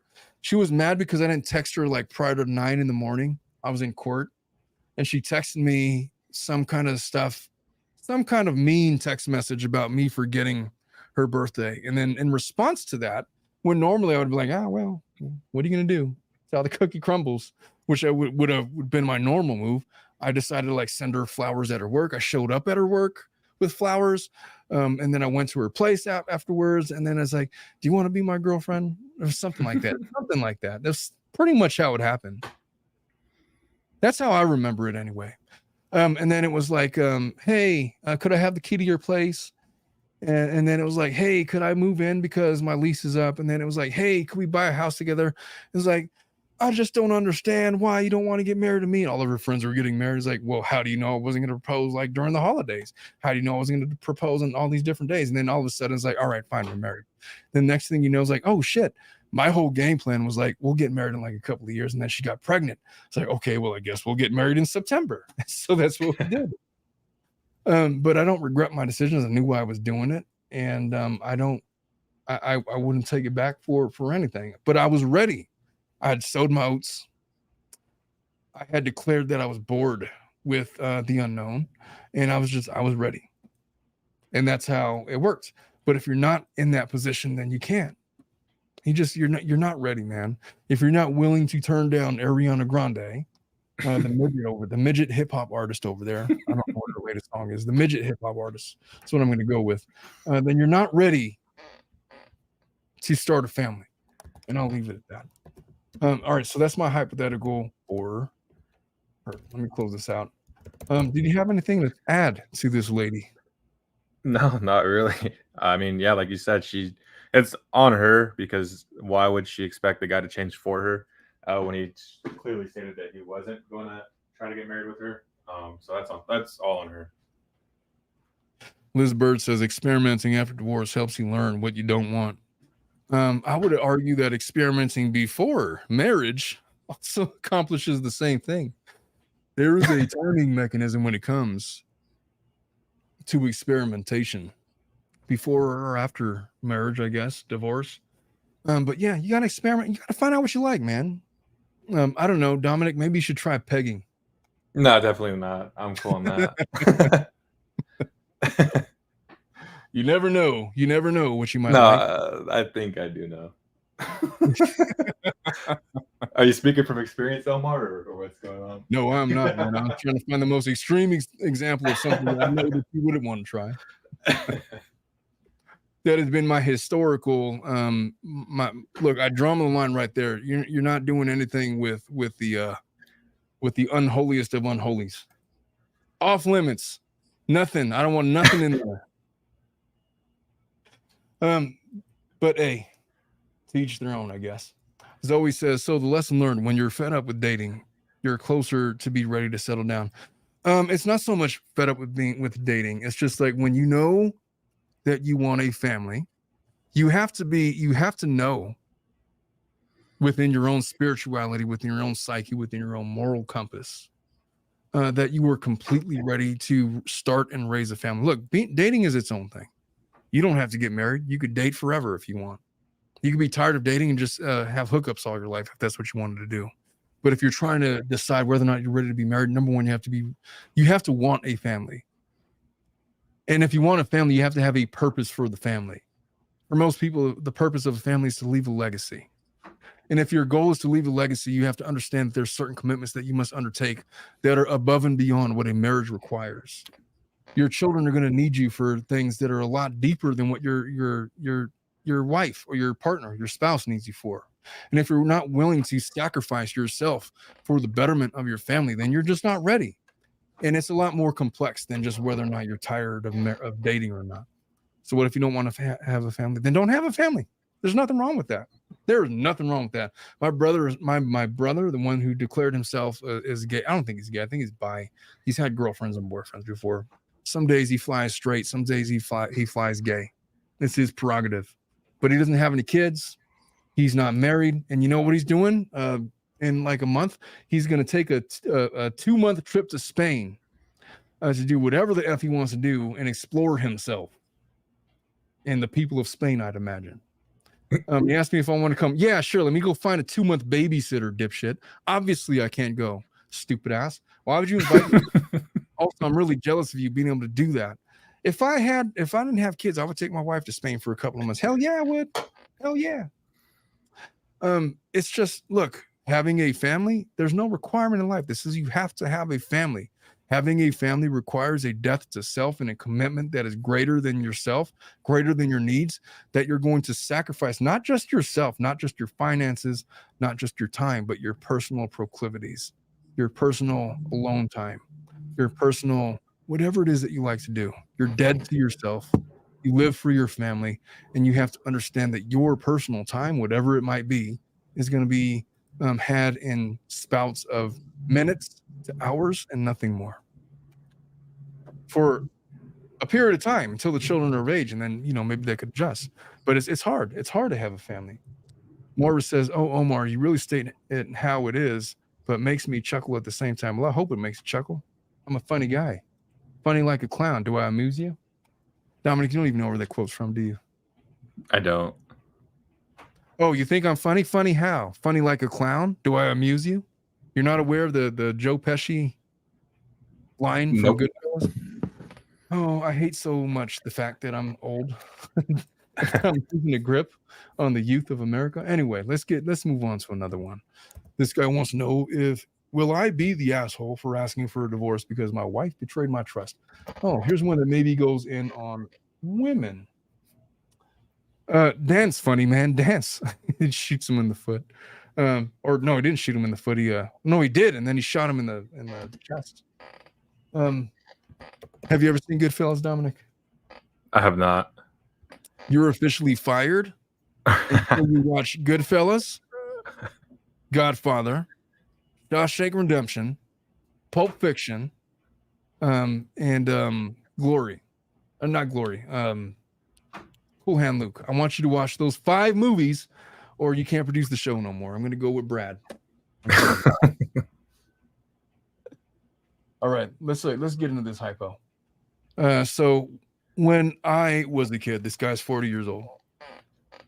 I was groomed by my cousin, 11 years older than me. And when I was 13, she got pregnant and had the kid. It effed me up a lot, as you can imagine, and she eventually was found out and went to prison for it. Am I sharing the screen? Yeah. Yeah. All right. So the kid was took off her and went the foster care adoption route, and I was not allowed any form of relationship at all with the kid. He had a kid with this lady. I was groomed by a cousin 11 years older than me when I was 13. So she's 24. She got pregnant and had the kid. This is his kid. Wow. All right. So the kid was took off her and went the foster care adoption route. I was not allowed any form of relationship at all with the kid. My parents and social services forbade it. He's now 26. Imagine being 40 years old with a 26-year-old, and has had a very troubled life. I understand he's been in and out of prison. I have continued to have no relationship or contact with him. Despite issues in my teens, I turned my life around, and I'm now married to my wife, who's 45, and we have a daughter who's 6. I have a son who's 19 from a previous relationship, who I had sole custody of until I met my wife, and she has a daughter, 25, from a previous relationship. I'm no stranger to Reddit, so I'll answer now. Yes, I've had therapy and counseling for it all. Good for you. So we've had a pretty good family unit for a few years, but 3 years ago, I had a hard time with my son after he found out about what happened to me as a kid, and he found out he technically has an older half brother and wanted a relationship with him. Despite how hard it was for me, I agreed, and my wife mainly agreed to be the main support for him and be behind it all on the condition, A, I have no contact myself, and B, our daughter doesn't hear about it and is kept out of it. That is wild. Okay, I got to make sure that this is correct in my head. So we had a pretty good family unit for 3 years, had a hard time with my son. I found out what happened to me as a kid. He found out he technically has an older half brother. Wanted a relationship with him despite how hard it was for me. Okay, I get it. So my reasoning on the latter is that she's too young to find out, and I don't want to confuse her is at such a young age. And also, she's a kid, and we'll talk about it. And I don't want anyone to find my business out. Well, that is your own problem. Also, But he's putting it on the internet, so yeah, well, there's that. I mean, anonymously, but also kids are resilient, man, especially when they're young. It doesn't matter what you tell them. Whatever you tell them, if they don't know any better, is going to become normalized to them. Anyway, so my wife agreed, and son respected my wishes, and to my knowledge, it's all been handled well. The 26-year-old got out of prison a couple of years ago when I understand my son has met him. And I thought after a while, my wife stepped away a bit as he's now old enough to have contact on his own. I've never said she would never be told the truth, just that we would tell her when she was older and could understand. So last week, I noticed my daughter was drawing a picture and I looked at it and I asked her about it. She was a bit sheepish and was acting like she wasn't supposed to. So I persisted and she answered me. It was a picture of her family. It had me, her mom, her, my son, her older sister, and her big brother, in her words. I asked her about it after more coaxing, and she said she sees him with mommy sometimes on their own. I asked her how long it's happened for, and she said he was little, but mommy said she's not supposed to talk about it and said to not tell daddy as it'll upset me. I reassured her she's not in trouble and I'm not upset with her and confronted my wife about it later when she got on. This is what the F is going on? So wife is having contact with his estranged 26-year-old son. Am I reading that correctly? yeah. All right. So she admitted it was true. Asked her how long it's been going on, and she said ever since my son had contact 3 years ago. She took my daughter to see him in prison once at the start because she didn't have childcare one day. And when he got out, she kept taking her to see him since. I asked her who knows, and she admitted they all know. Her, my son, even my stepdaughter knows. I was beyond angry, so I packed some things and left the house and have been staying at an Airbnb since. She's been trying to call me to talk. So was my son, and even my stepdaughter has been trying to call me and to talk about it. I just can't face them. I know I need to go home today, and I'm in the process of contemplating it, but I genuinely feel like I can't stand them all, and I'm thinking of asking for a divorce over it. My wife was the one person in life who I trusted, and I had my back enough to share it all, and I feel like she's done something on par with what my rapist did and betrayed my trust. Despite her keeping on saying how sorry she is, she just keeps saying she did it for her daughter and felt sorry for the older lad. Would I be the asshole, I guess, for wanting a divorce? Here's the update. So I'm going to go home and talk to them about it. I effing miss the kids so much and the dog. No idea what'll happen. Update number 2. So I got home and me and the wife have had a chat. I've decided I don't want a divorce, but we're going to separate for a bit, and she's going to stay with my stepdaughter for a while. We're going to try couples counseling and to see where it takes us. I see some suggestions about trying individual therapy. I don't give a shit about therapy. Do it if you must. My question is, why was she seeing his estranged 26-year-old son who was in prison without him present? What did I miss there? Did I miss something? Why do you think she's doing that, Dominic? I have no idea, to be honest. Probably trying to. Yeah, I don't know. That just sounds like the introduction to a porn video, if I'm being honest. What is that about? Does she have some weird attraction with his 26-year-old son? Moira says it makes the person feel like they have been betrayed. Why is she going to visit him in prison? That's weird. That is weird. What do I even do with that information? Mitten says, I've heard from a psych professor who was an MFT that trial separations rarely work for resolving the issues and generally lead to full divorce. Hey, Mittens, I don't think that I need an MFT to tell me that, because I'll tell you what, in California, at least, you have the option when you want to get a divorce. You don't have to file for a full-on divorce. You could file for a legal separation. And that would allow you to collect alimony and child support and all these kinds of things, but you're not officially divorced. I've never had one of those cases not end up in a full-on divorce. These trial separations are usually permissions to go be single, and people take full advantage of this newfound freedom they haven't had for years, and they lose their minds with it. And the thought that, oh, we're just going to find ourselves. No, you're going to find other penises and other vaginas, and you're going to become infatuated with that. And all of a sudden, you're going to want to start the next chapter in life. I think I need a refill, sir. I'm pouring some Knob Creek in your honor, but I ran out of little umbrellas. Hey, Dominic, you still there? Yeah, I'm here. What? Goddess Sahara says, social media is such a huge influence on young people nowadays, showing everyone getting married young, seeming like life is perfect, when in reality it may be the complete opposite. Well, Sahara, I will just say this, that I've taught my eldest daughter that marriage is not, look, I mean, think of all the Disney movies you've ever seen. Cinderella, Beauty and the Beast, Pocahontas, well, not so much Peter Pan, but you know, you're sold on this idea that you're going to live in a castle with your prince, and you guys are going to live in royalty and live happily ever after. And that's not unique to Disney, by the way. There are 100-year-old cartoons with Betty Boop telling the story of Cinderella that basically tell children the same idea. Look, you're going to meet the perfect one, live happily ever after. Nobody tells you that you're going to have bills to pay. Nobody tells you that your children are going to be little shits that are going to sap your ability or desire to have sex with your spouse, because you are running on empty the entire day, and then it's going to cause you to have resentment towards your spouse because of how tired you are.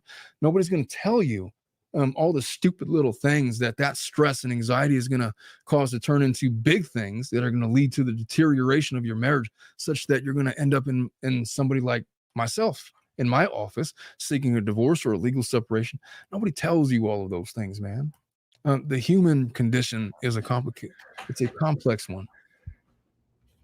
And we think, because of our humanistic ego, we think that we are somehow unique in the universe because we exist, and we think, and we attach to ourselves these grandiose ideas of theology and of God and of these movies. We put ourselves in these movies, we put ourselves in these fairy tales, but we're just people, man. And we're people with these very basic needs, and we're imperfect, and we make mistakes. And half of being married is learning how to forgive your wife from being a cunt. I shouldn't use that word. Forgive your wife from being an asshole. I don't know why people don't like the C word, but they don't like it. I shouldn't have used that word. You got to forgive your husband from being a dick.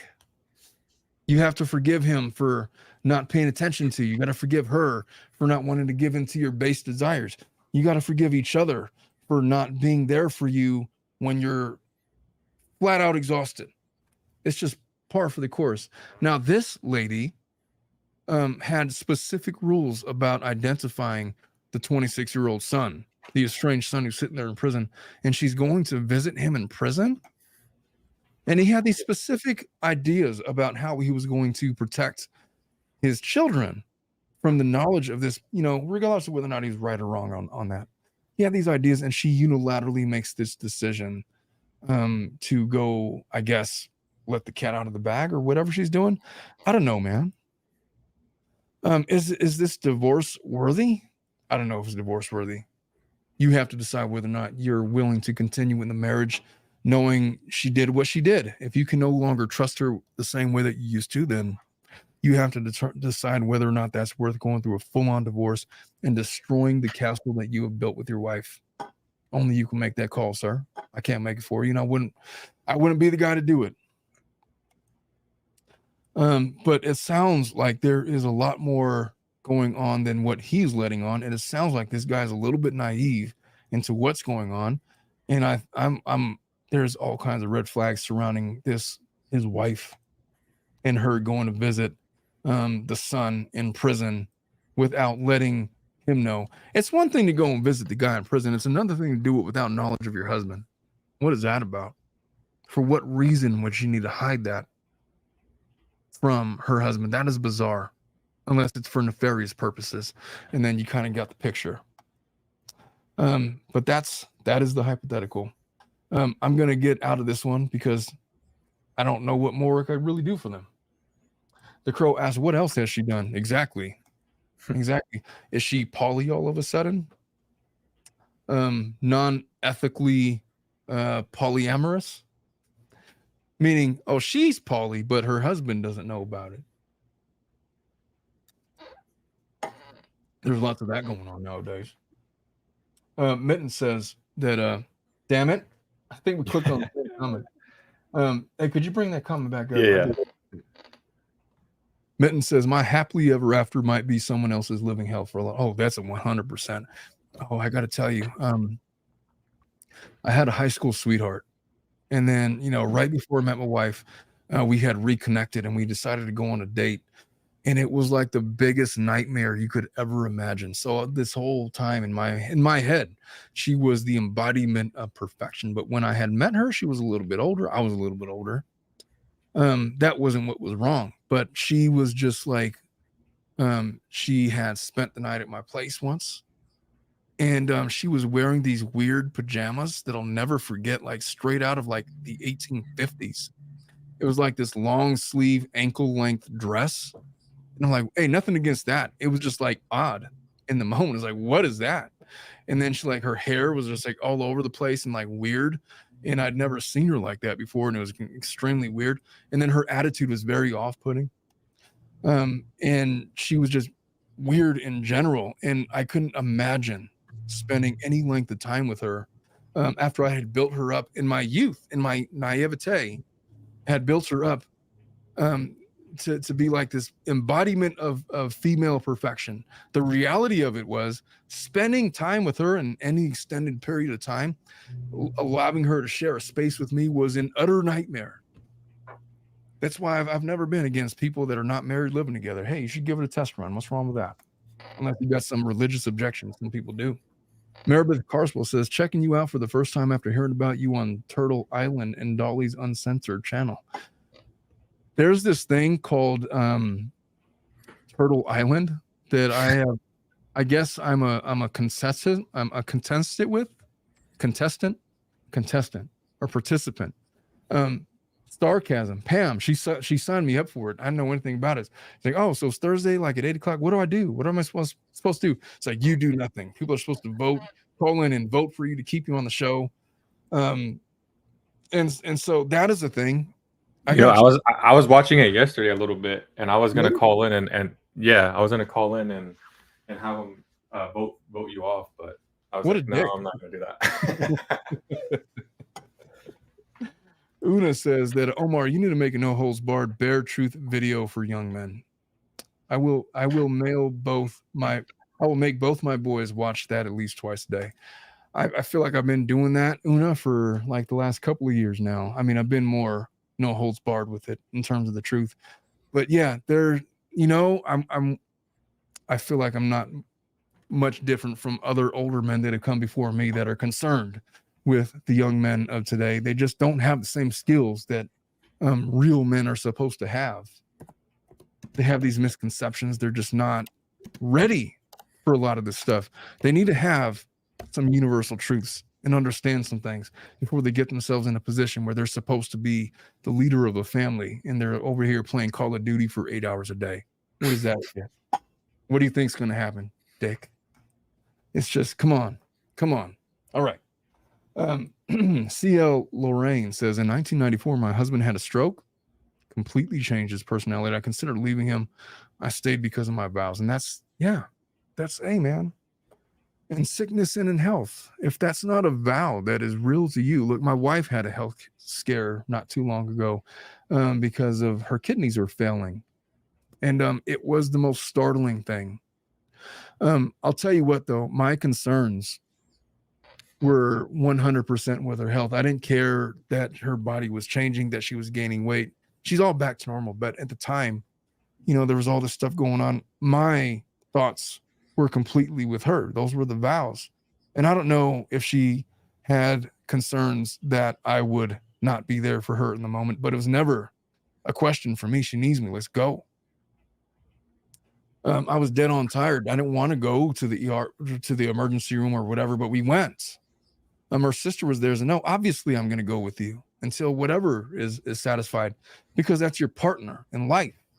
No matter what happens to your partner, you got to be there for them. And guess what? It's not going to be to your benefit. You are completely sacrificing yourself and your life to them, because that's what you signed up for, buddy. And if you're not willing to do it, then you're not ready. You're just not ready. I feel that. Zoe B says, a great test of compatibility is moving a queen-size mattress up or downstairs when tired from a full day of moving. Nothing tests a couple communications more than moving furniture. Zoe B, I'll raise you one. Your man should be able to do that by himself. Hey, Dominic, could you move the queen-size mattress up the stairs by yourself? Yeah, 100%. It's not that hard. I guess the bet. I'm not sure if that's the test of compatibility. I just feel like your man should be able to. You know what? I'm being toxic right now, because not all men. I take it back. I reel it back. I would just say that men should aspire to be able to move a king size mattress up the stairs by themselves without risking their wife's back or risking them pull a hammy, because you can't get up the stairs by yourself. You're either doing it yourself or you're calling somebody else to help you. But your wife, that's not her job, man. Teresa S says, my significant other wore a pink jacket that said Pussy King on its clubs in the 90s. When you hang it up, you are ready, Dom. What does that mean? I have no idea, but I really want that jacket. When you don't want to be the Pussy King, I guess that means when you're ready. I guess. Erica says, I have a very heavy mattress. Touche to that, but still, it's not that hard to get it up there, There's a way to angle it and slide it up the stairs. He doesn't have to put it on his back and carry it, It's not really the move. He should be able to do it by himself. You got to, man, I remember moving my mattress. You got to just wrestle with that thing, grab it and just force it up there, man. It's your job. Nobody else is getting up there for you. What are you going to do? You got to get it up there. All right. Let me do this last one. We've been already going for an hour 52. Jesus. All right. So am I the asshole for starting the divorce process after finding out my daughter isn't mine? Oh, before I even say anything, what am I going to say, Dominic? Yes, 100%. That he's the asshole? Oh, yeah, read that again real quick.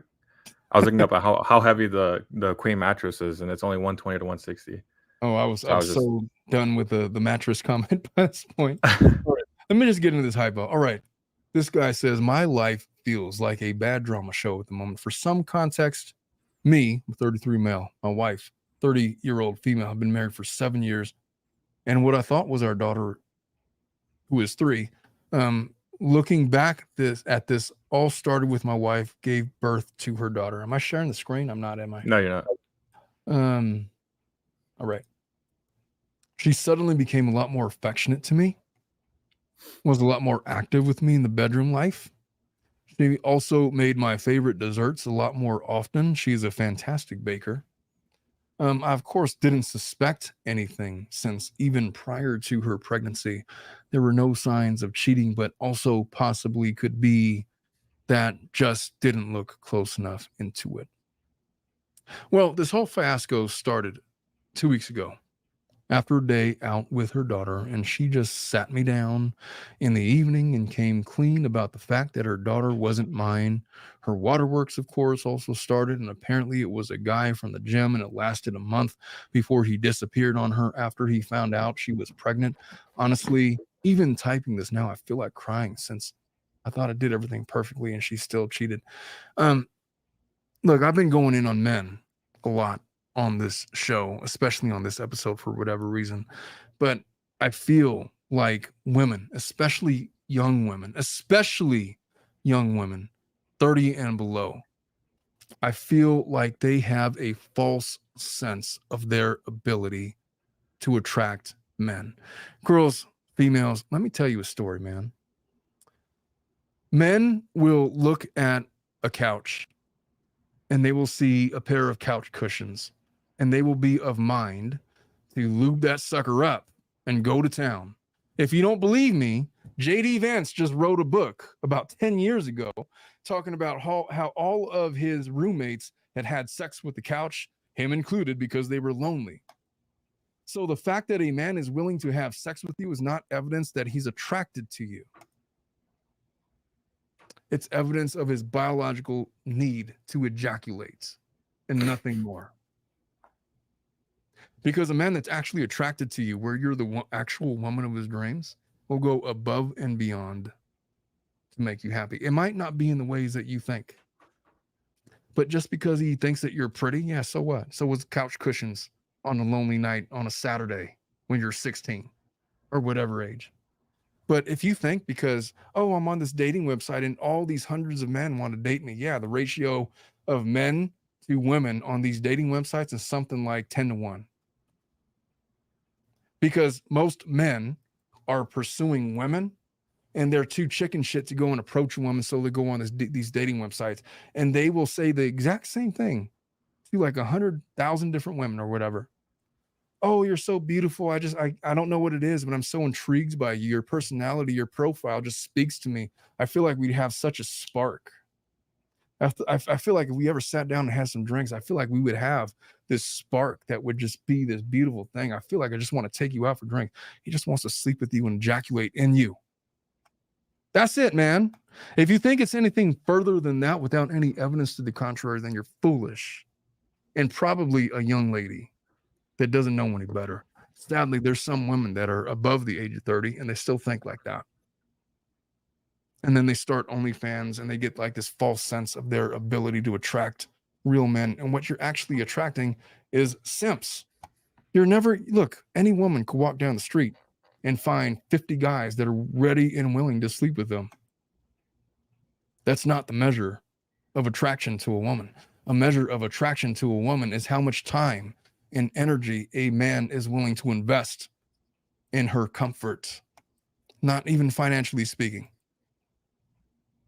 But a man who strives to be a gentleman for a female goes out of his way to make sure that she doesn't have to do certain things on her own. You could call that toxic masculinity, or if you want, you could call it my archaic view of the universe. But if a man who is seeking to start a family is going out of his way to take care of you in ways that you didn't ask for, that's how you really know that he's attracted to you. Just because he calls you pretty and says he wants to F at 3 a.m. doesn't mean shit. Am I right or am I right, Dominic? Or am I wrong? No, you're 100% right. I agree. So this lady hooked up with her trainer or whatever, some douchebag at the gym, thinking that it was going to be, oh, this great time or this adventure or whatever, and she gets knocked up. And now here she is with this good man that's willing to do all of the things, sacrifice for her, build a family with her, whatever. Married for 7 years, been sacrificing his own for his family. And does she make a mistake? Yeah, she probably knows that she made a mistake.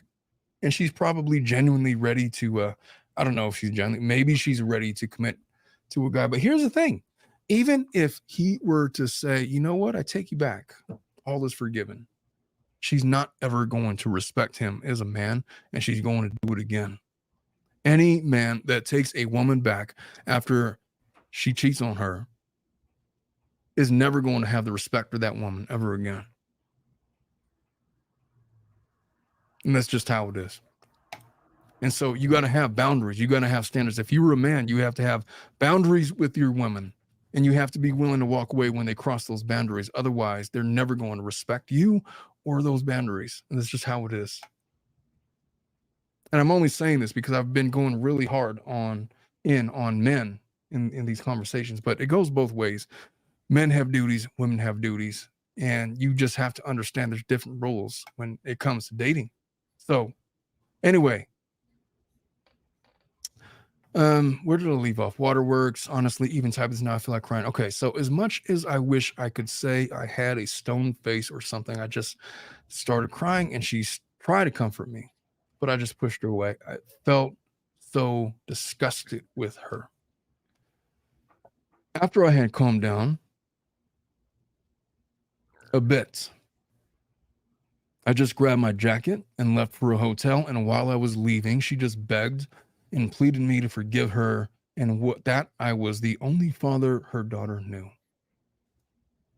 After crying myself to sleep in the hotel the next day, after I turned my phone back on, I had seen she had blown up my phone and I didn't read any of it. And I just blocked her after leaving. After having a little bit of breakfast, contacted a lawyer to start the divorce process. And at work, I just asked for some time off and my boss gave me a month. By the evening, my mom and sister were calling me on her behalf and were on the side or were on her side. And that just hurt me even more. While I'm not proud to admit this, I did drink myself to sleep at night. After that night, I started staying with my best friend, and my mom and sister kept spamming and calling me. A few days later, after she probably got the divorce papers, my mom just sent me a long text that, to summarize, was that I should step up and forgive her and not abandon my, in quotation marks, daughter, and that she would disown me if I went through with the divorce. Look, mom needs to stay the F out of it. It's none of her goddamn business. Are we talking about mom or in-law? Am I misreading? I think it's his mom, right? His Yeah. mom and sister. Look, it's not my mom, so I could talk like that. I'm just saying that it's none of his mom's business about what this man does from here on going out. And honestly, he needs a different perspective than a female's at this point. But I will say this because I haven't even addressed the kid in all of this. My sister and mom are against me divorcing her, but my best friend and his wife are saying I have the rights to not want to be with her or take care of her kid. So I'm split on this one. On one hand, I did raise the baby for 3 years. On another, I don't know if I could, in the right mind, raise the reminder of my wife, her affair.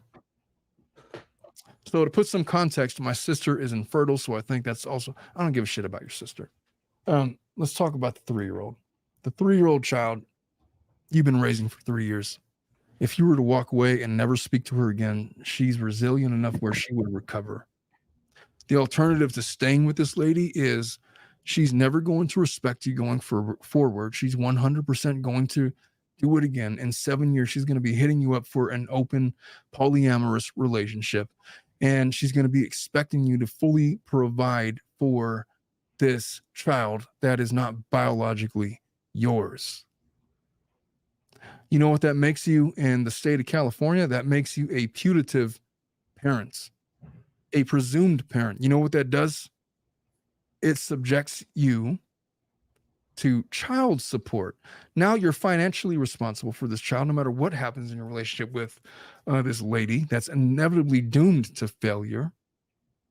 And you're raising this child who is not even yours, and you're not even with her mom until she turns 18. And the guy that was with the gym is off the hook. What are you going to do about that, sir? Those are the prospects. That's what it is. Moira says, Moira's been awesome in this chat so far. If the person has been cheating on, the person who has left needs self-respect, but needs to explain to the daughter it's not their fault, but you have decisions you have to make. I got to tell you, Moira, I dropped my daughters off at daycare this morning, like at 7:45, 8 o'clock. And there was this, I got to tell you, once you become a dad, Dominic, you'll experience this someday. Once you become a dad, you're a dad for everybody.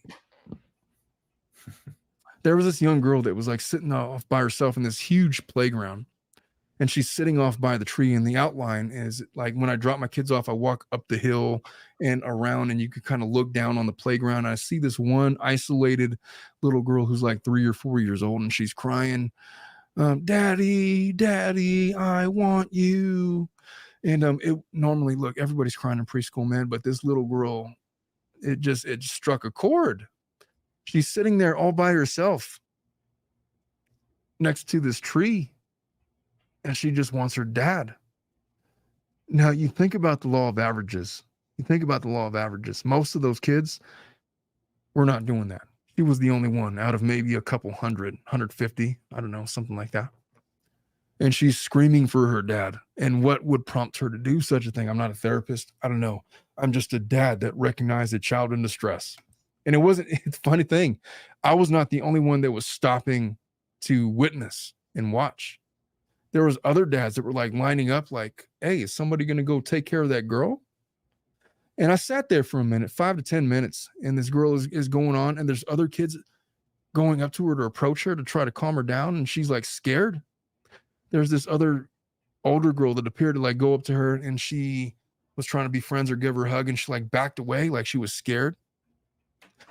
And then I watched this other teacher like walk up to other kids like, are you going to go and get that kid?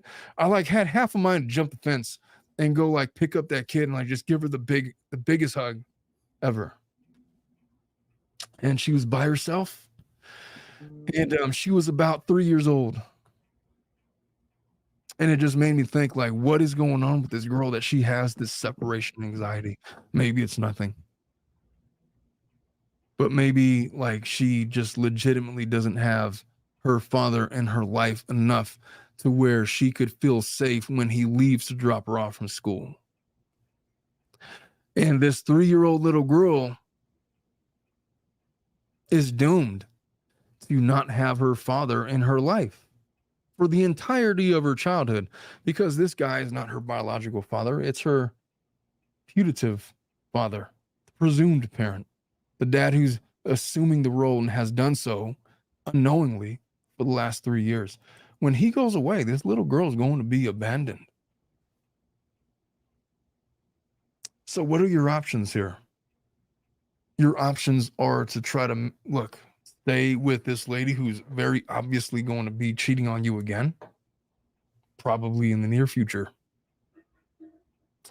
And try your best to try to raise this child, and basically you're going to be adopting her as your own.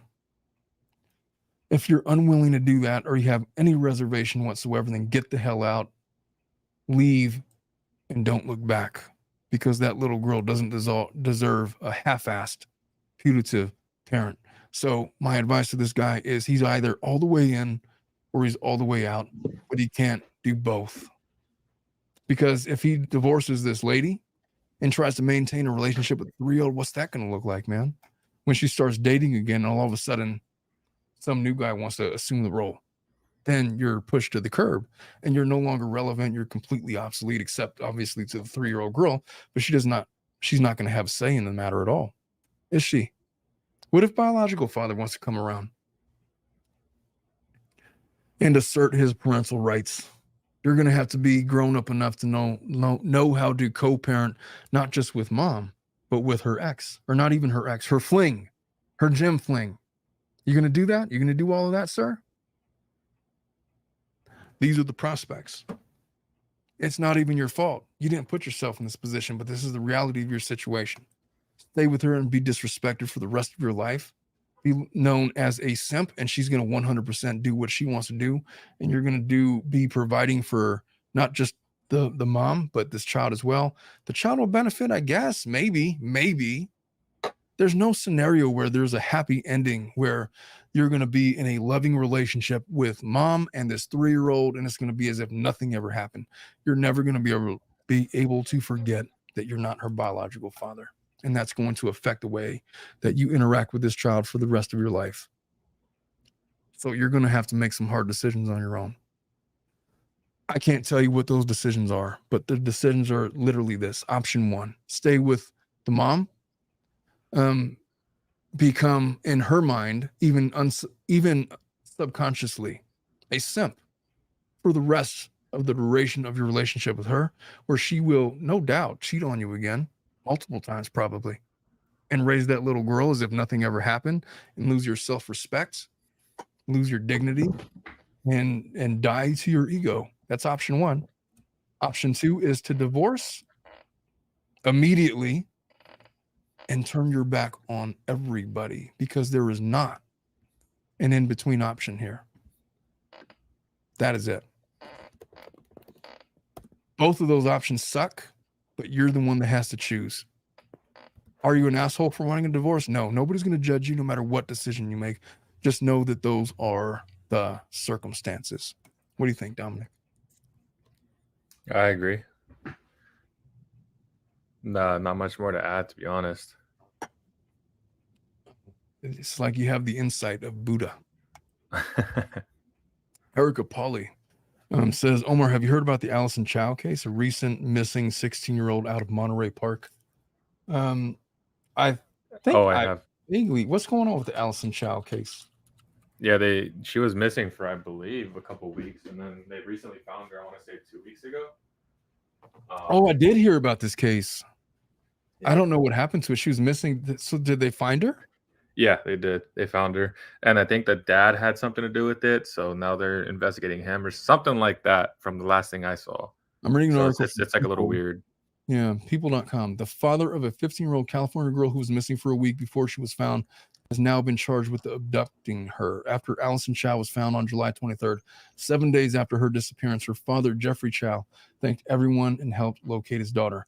I really appreciate everyone coming out. Jeffrey said at a press conference, according to ABC 7, I'd really like to thank all the friends, the community that came out and helped find her. We've been really worried about where she's been and really appreciate what everybody's done and helped out with.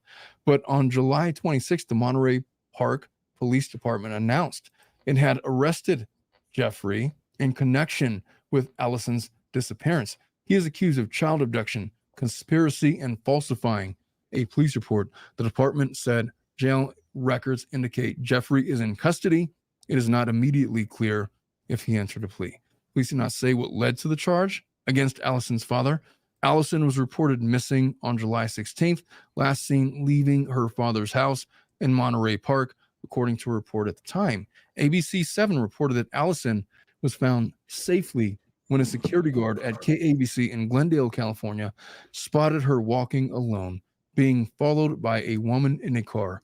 The woman, who did not want to be identified, told the LA Times she saw the girl walking and recognized her as Allison.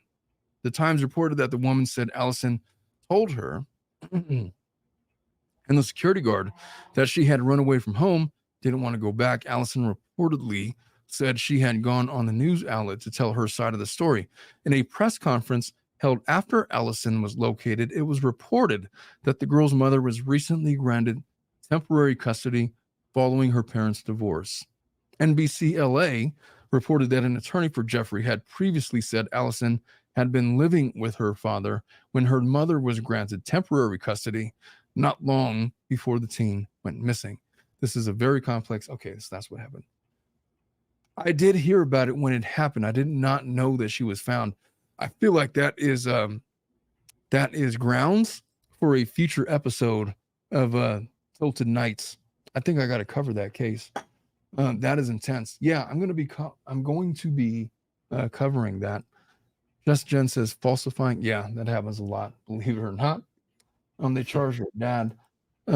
Lisa Hines. When my daughter was in 5th grade, I walked her to the bus stop every morning and afternoon, and it would surprise me that there was a 1st grade boy and his little sister in 5K, always alone. I don't know how parents could just leave their children alone.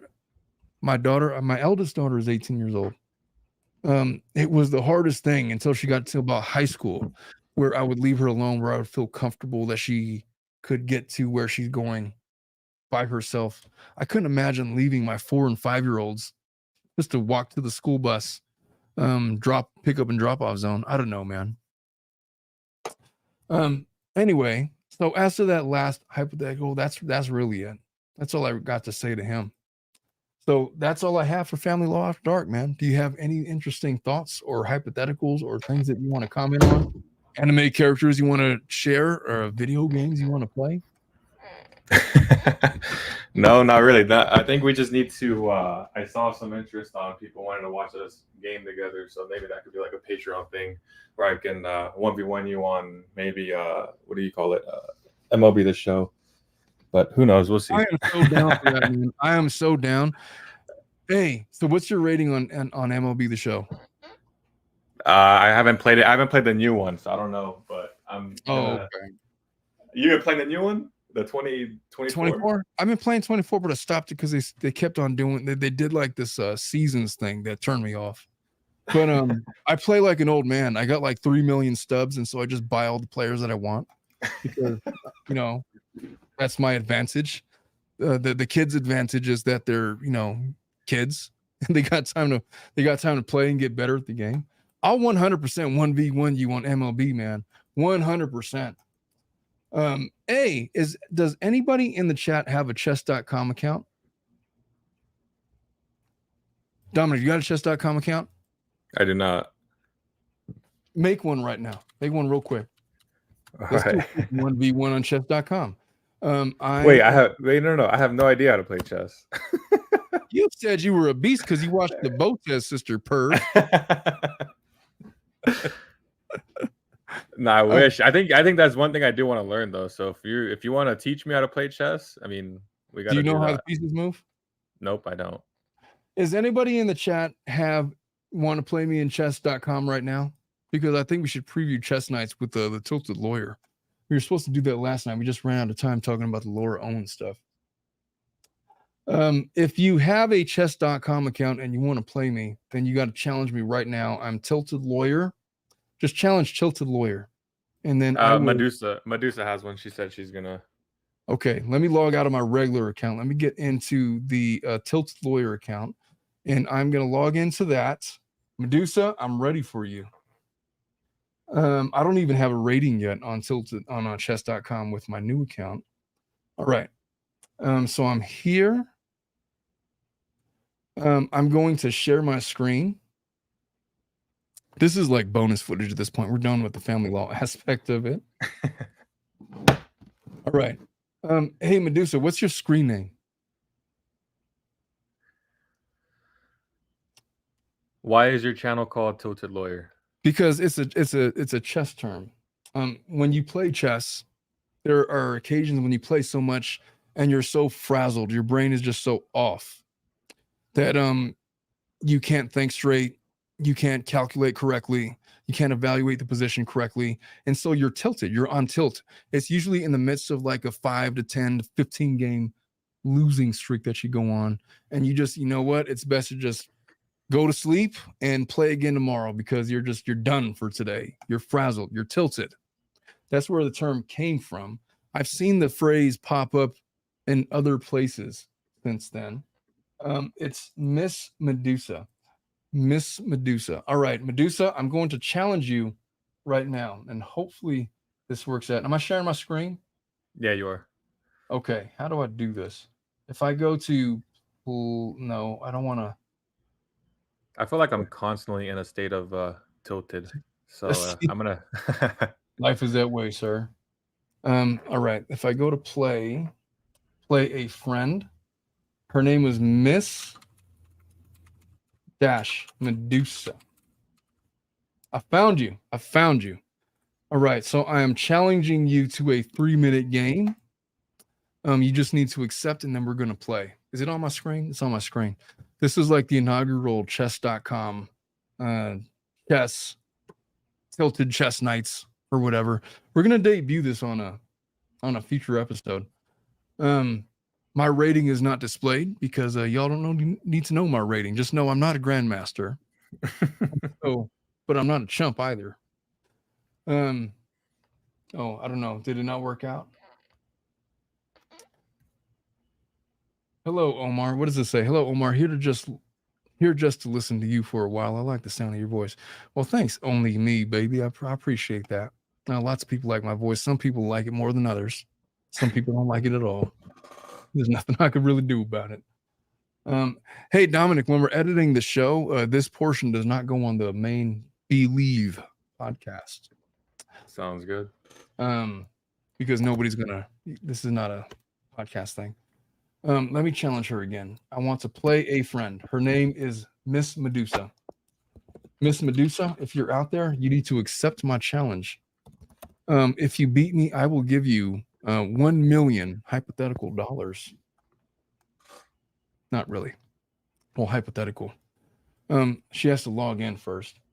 She says, looking for it. Hold on. The crow says, cool, with sunglasses and everything. Murder Mittens wants to play? Does Murder Mittens want to play? All right, let's do it. You got white, Miss Miss Medusa, let's do this shit. I'm so going to talk shit. I suck at chess. You got 3 minutes to make all your moves. You're going to have to make your first one. I recommend E4 or D4. Well, play whatever you want. The game will auto abort if you don't. There you go. There you go. I'm going to play the French. She plays E4. I'm going E6, and then I'm going to probably follow with D5. I'm telegraphing my moves. And so also clock is ticking. You got to be on the ball with this. You got to go. I need you to move. 3, 2, there you go. There you go. That is not the standard move. I'm just going to play D4 anyway. I'm going to make it work. He's going to take. I'm going to take. There you go. Oh, why would you take like that? Oh, okay. You're like real amateur. I'm not going to talk shit. I'm not going to judge you. I promise. Just know that I'm no longer playing seriously on the strength of those moves. Yeah, that she checks my king. I block with the pawn. Now she's going to have to move here or back. Maybe there's a good move. I'm telling her where to move at this point. Because she's seen my screen while she's in my life. She like screen sniping at this point. If you don't move your bishop, I'm going to take the bishop. It's going to happen. I'm also threatening this pawn. So there's like a fort going on. Oh, now you're going to lose your rook. She's going to move her knight to there or there, but her rook is vulnerable. Her bishop is under attack. Yeah, that's just a free rook. This is going to be over pretty quick. I'm probably going to go here, bishop to check the king there. I'm starting the mating net. The king only has so many squares to move. All right, is there anybody else that wants to? You know what, Medusa, you're doing great. All right, that's a valid move. I'm just going to go. You didn't protect your knight, so I'm just going to take the free knight because why wouldn't I? Maybe she's trapping my queen somewhere. I'm like 0.12 right now, just so you know. I've had like 3 doubles of Dominic's Knob Creek, and I just hung her queen. This is going great. This is hey, Medusa, seriously, props for being brave enough to take on this task of playing chess. I'm not going to talk shit about you too much because, I mean, you were brave enough to do this. But yeah, whoever wants to play me at chess, just sign up for a free account at chess.com and I will have a game with you and I will talk all of the shit. Well, depending on what I'm really looking for is somebody that's between somewhere like 15. Oh, son of a bitch. Didn't I just hung my queen? I hung my queen. Good for her. She was trolling me. I hate when I play people like this because then I just stop paying attention to the moves. But either way, I'm still plus 14 in this position. I got to develop my knight. I have to develop my bishop. I got a castle. Hung your knight right there. That wasn't a good move. And now she can't castle because of this. It's blocking the queenside castle. And now she just hung a rook. So it's Medusa, you're awesome, man. You're awesome. You're doing about as well as my wife would. I can't play seriously with my wife because it's not really a fair matchup. I'm going to castle because I'm going to checkmate you now. And you're going to take that, and I'm going to recapture with my knight. All right, I'm moving in for the kill. I'm going to eventually take this pawn, and it's going to create... Oh, there you go. Well, I'm going to take this anyway. I'm going to move back here. I'm going to cover these squares. And then you're going to move here. And then I'm going to push my pawns. I'm creating a mating net at this point. I feel like such a nerd. This is so not the show that I normally do. If you guys are tuning in live and you're not knowing what's going on, I'm experimenting with what Chess Night is going to look like. And now she's out of time. Hey. Don't worry. I'll teach myself how to play, and then I'll handle Omar for you guys. Hey, Dominic, I think that you should teach yourself how to play right now. Seeing all of that, I think you should give it the old caller's try. Hey, Medusa, you're totally a noob, but don't let that discourage you. I've been playing chess since I was like 7 years old, so no worries. I'm really not very good. If I watch Hikaru Nakamura or Magnus Carlsen or any of these grandmasters, I look like a total idiot. And so there's that. CB says, I have zero idea how chess works, so props to Medusa. Medusa, you're brave as hell, man. And much props for doing that. Our brand new mod. 3 minutes sucks. That's all I play nowadays because I don't have the patience to have somebody sit there for an hour and figure out that I need to play knight to d4 or whatever. Flex says, I love chess. My wife and I play occasionally. She wins a lot. I'm very defensive. Well, Flex, I think you need to get your ass over here on chess.com and lob the challenge so we could have an actual game of all of it. Medusa says, I can't think. Yeah, I mean, that's fair. When you're a noob at chess, 3 minutes is a little bit unfair. You're not going to know what to do in that much time. Is there anybody else, any other challengers on the chess.com? Otherwise, we're going to have to end the stream. Damn, now Omar is a judgy, attorney, YouTuber, chess prodigy daddy. Yes.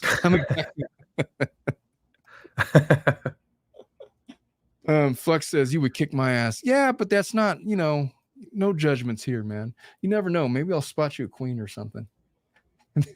And then we'll go like that. I hung my queen for Medusa. She took, and it is what it. Now I have to sign up. Crow, you definitely need to sign up. We need to get this shit done. At any rate, folks, I just want to let you know that I love you all. I've been doing 2.5 hours now with Family Law After Dark. If there's somebody out there that wants me to stick around for like a couple of minutes while I sign up for a chess.com account, let me know now. Otherwise, I'm going to end the live because Dominic's got shit to do. He's got to sow his wild oats and whatnot. All right, offer going in 5, 4, 3, 2, 1. All right, folks. Well, it's been a pleasure having you guys here, and I love you all.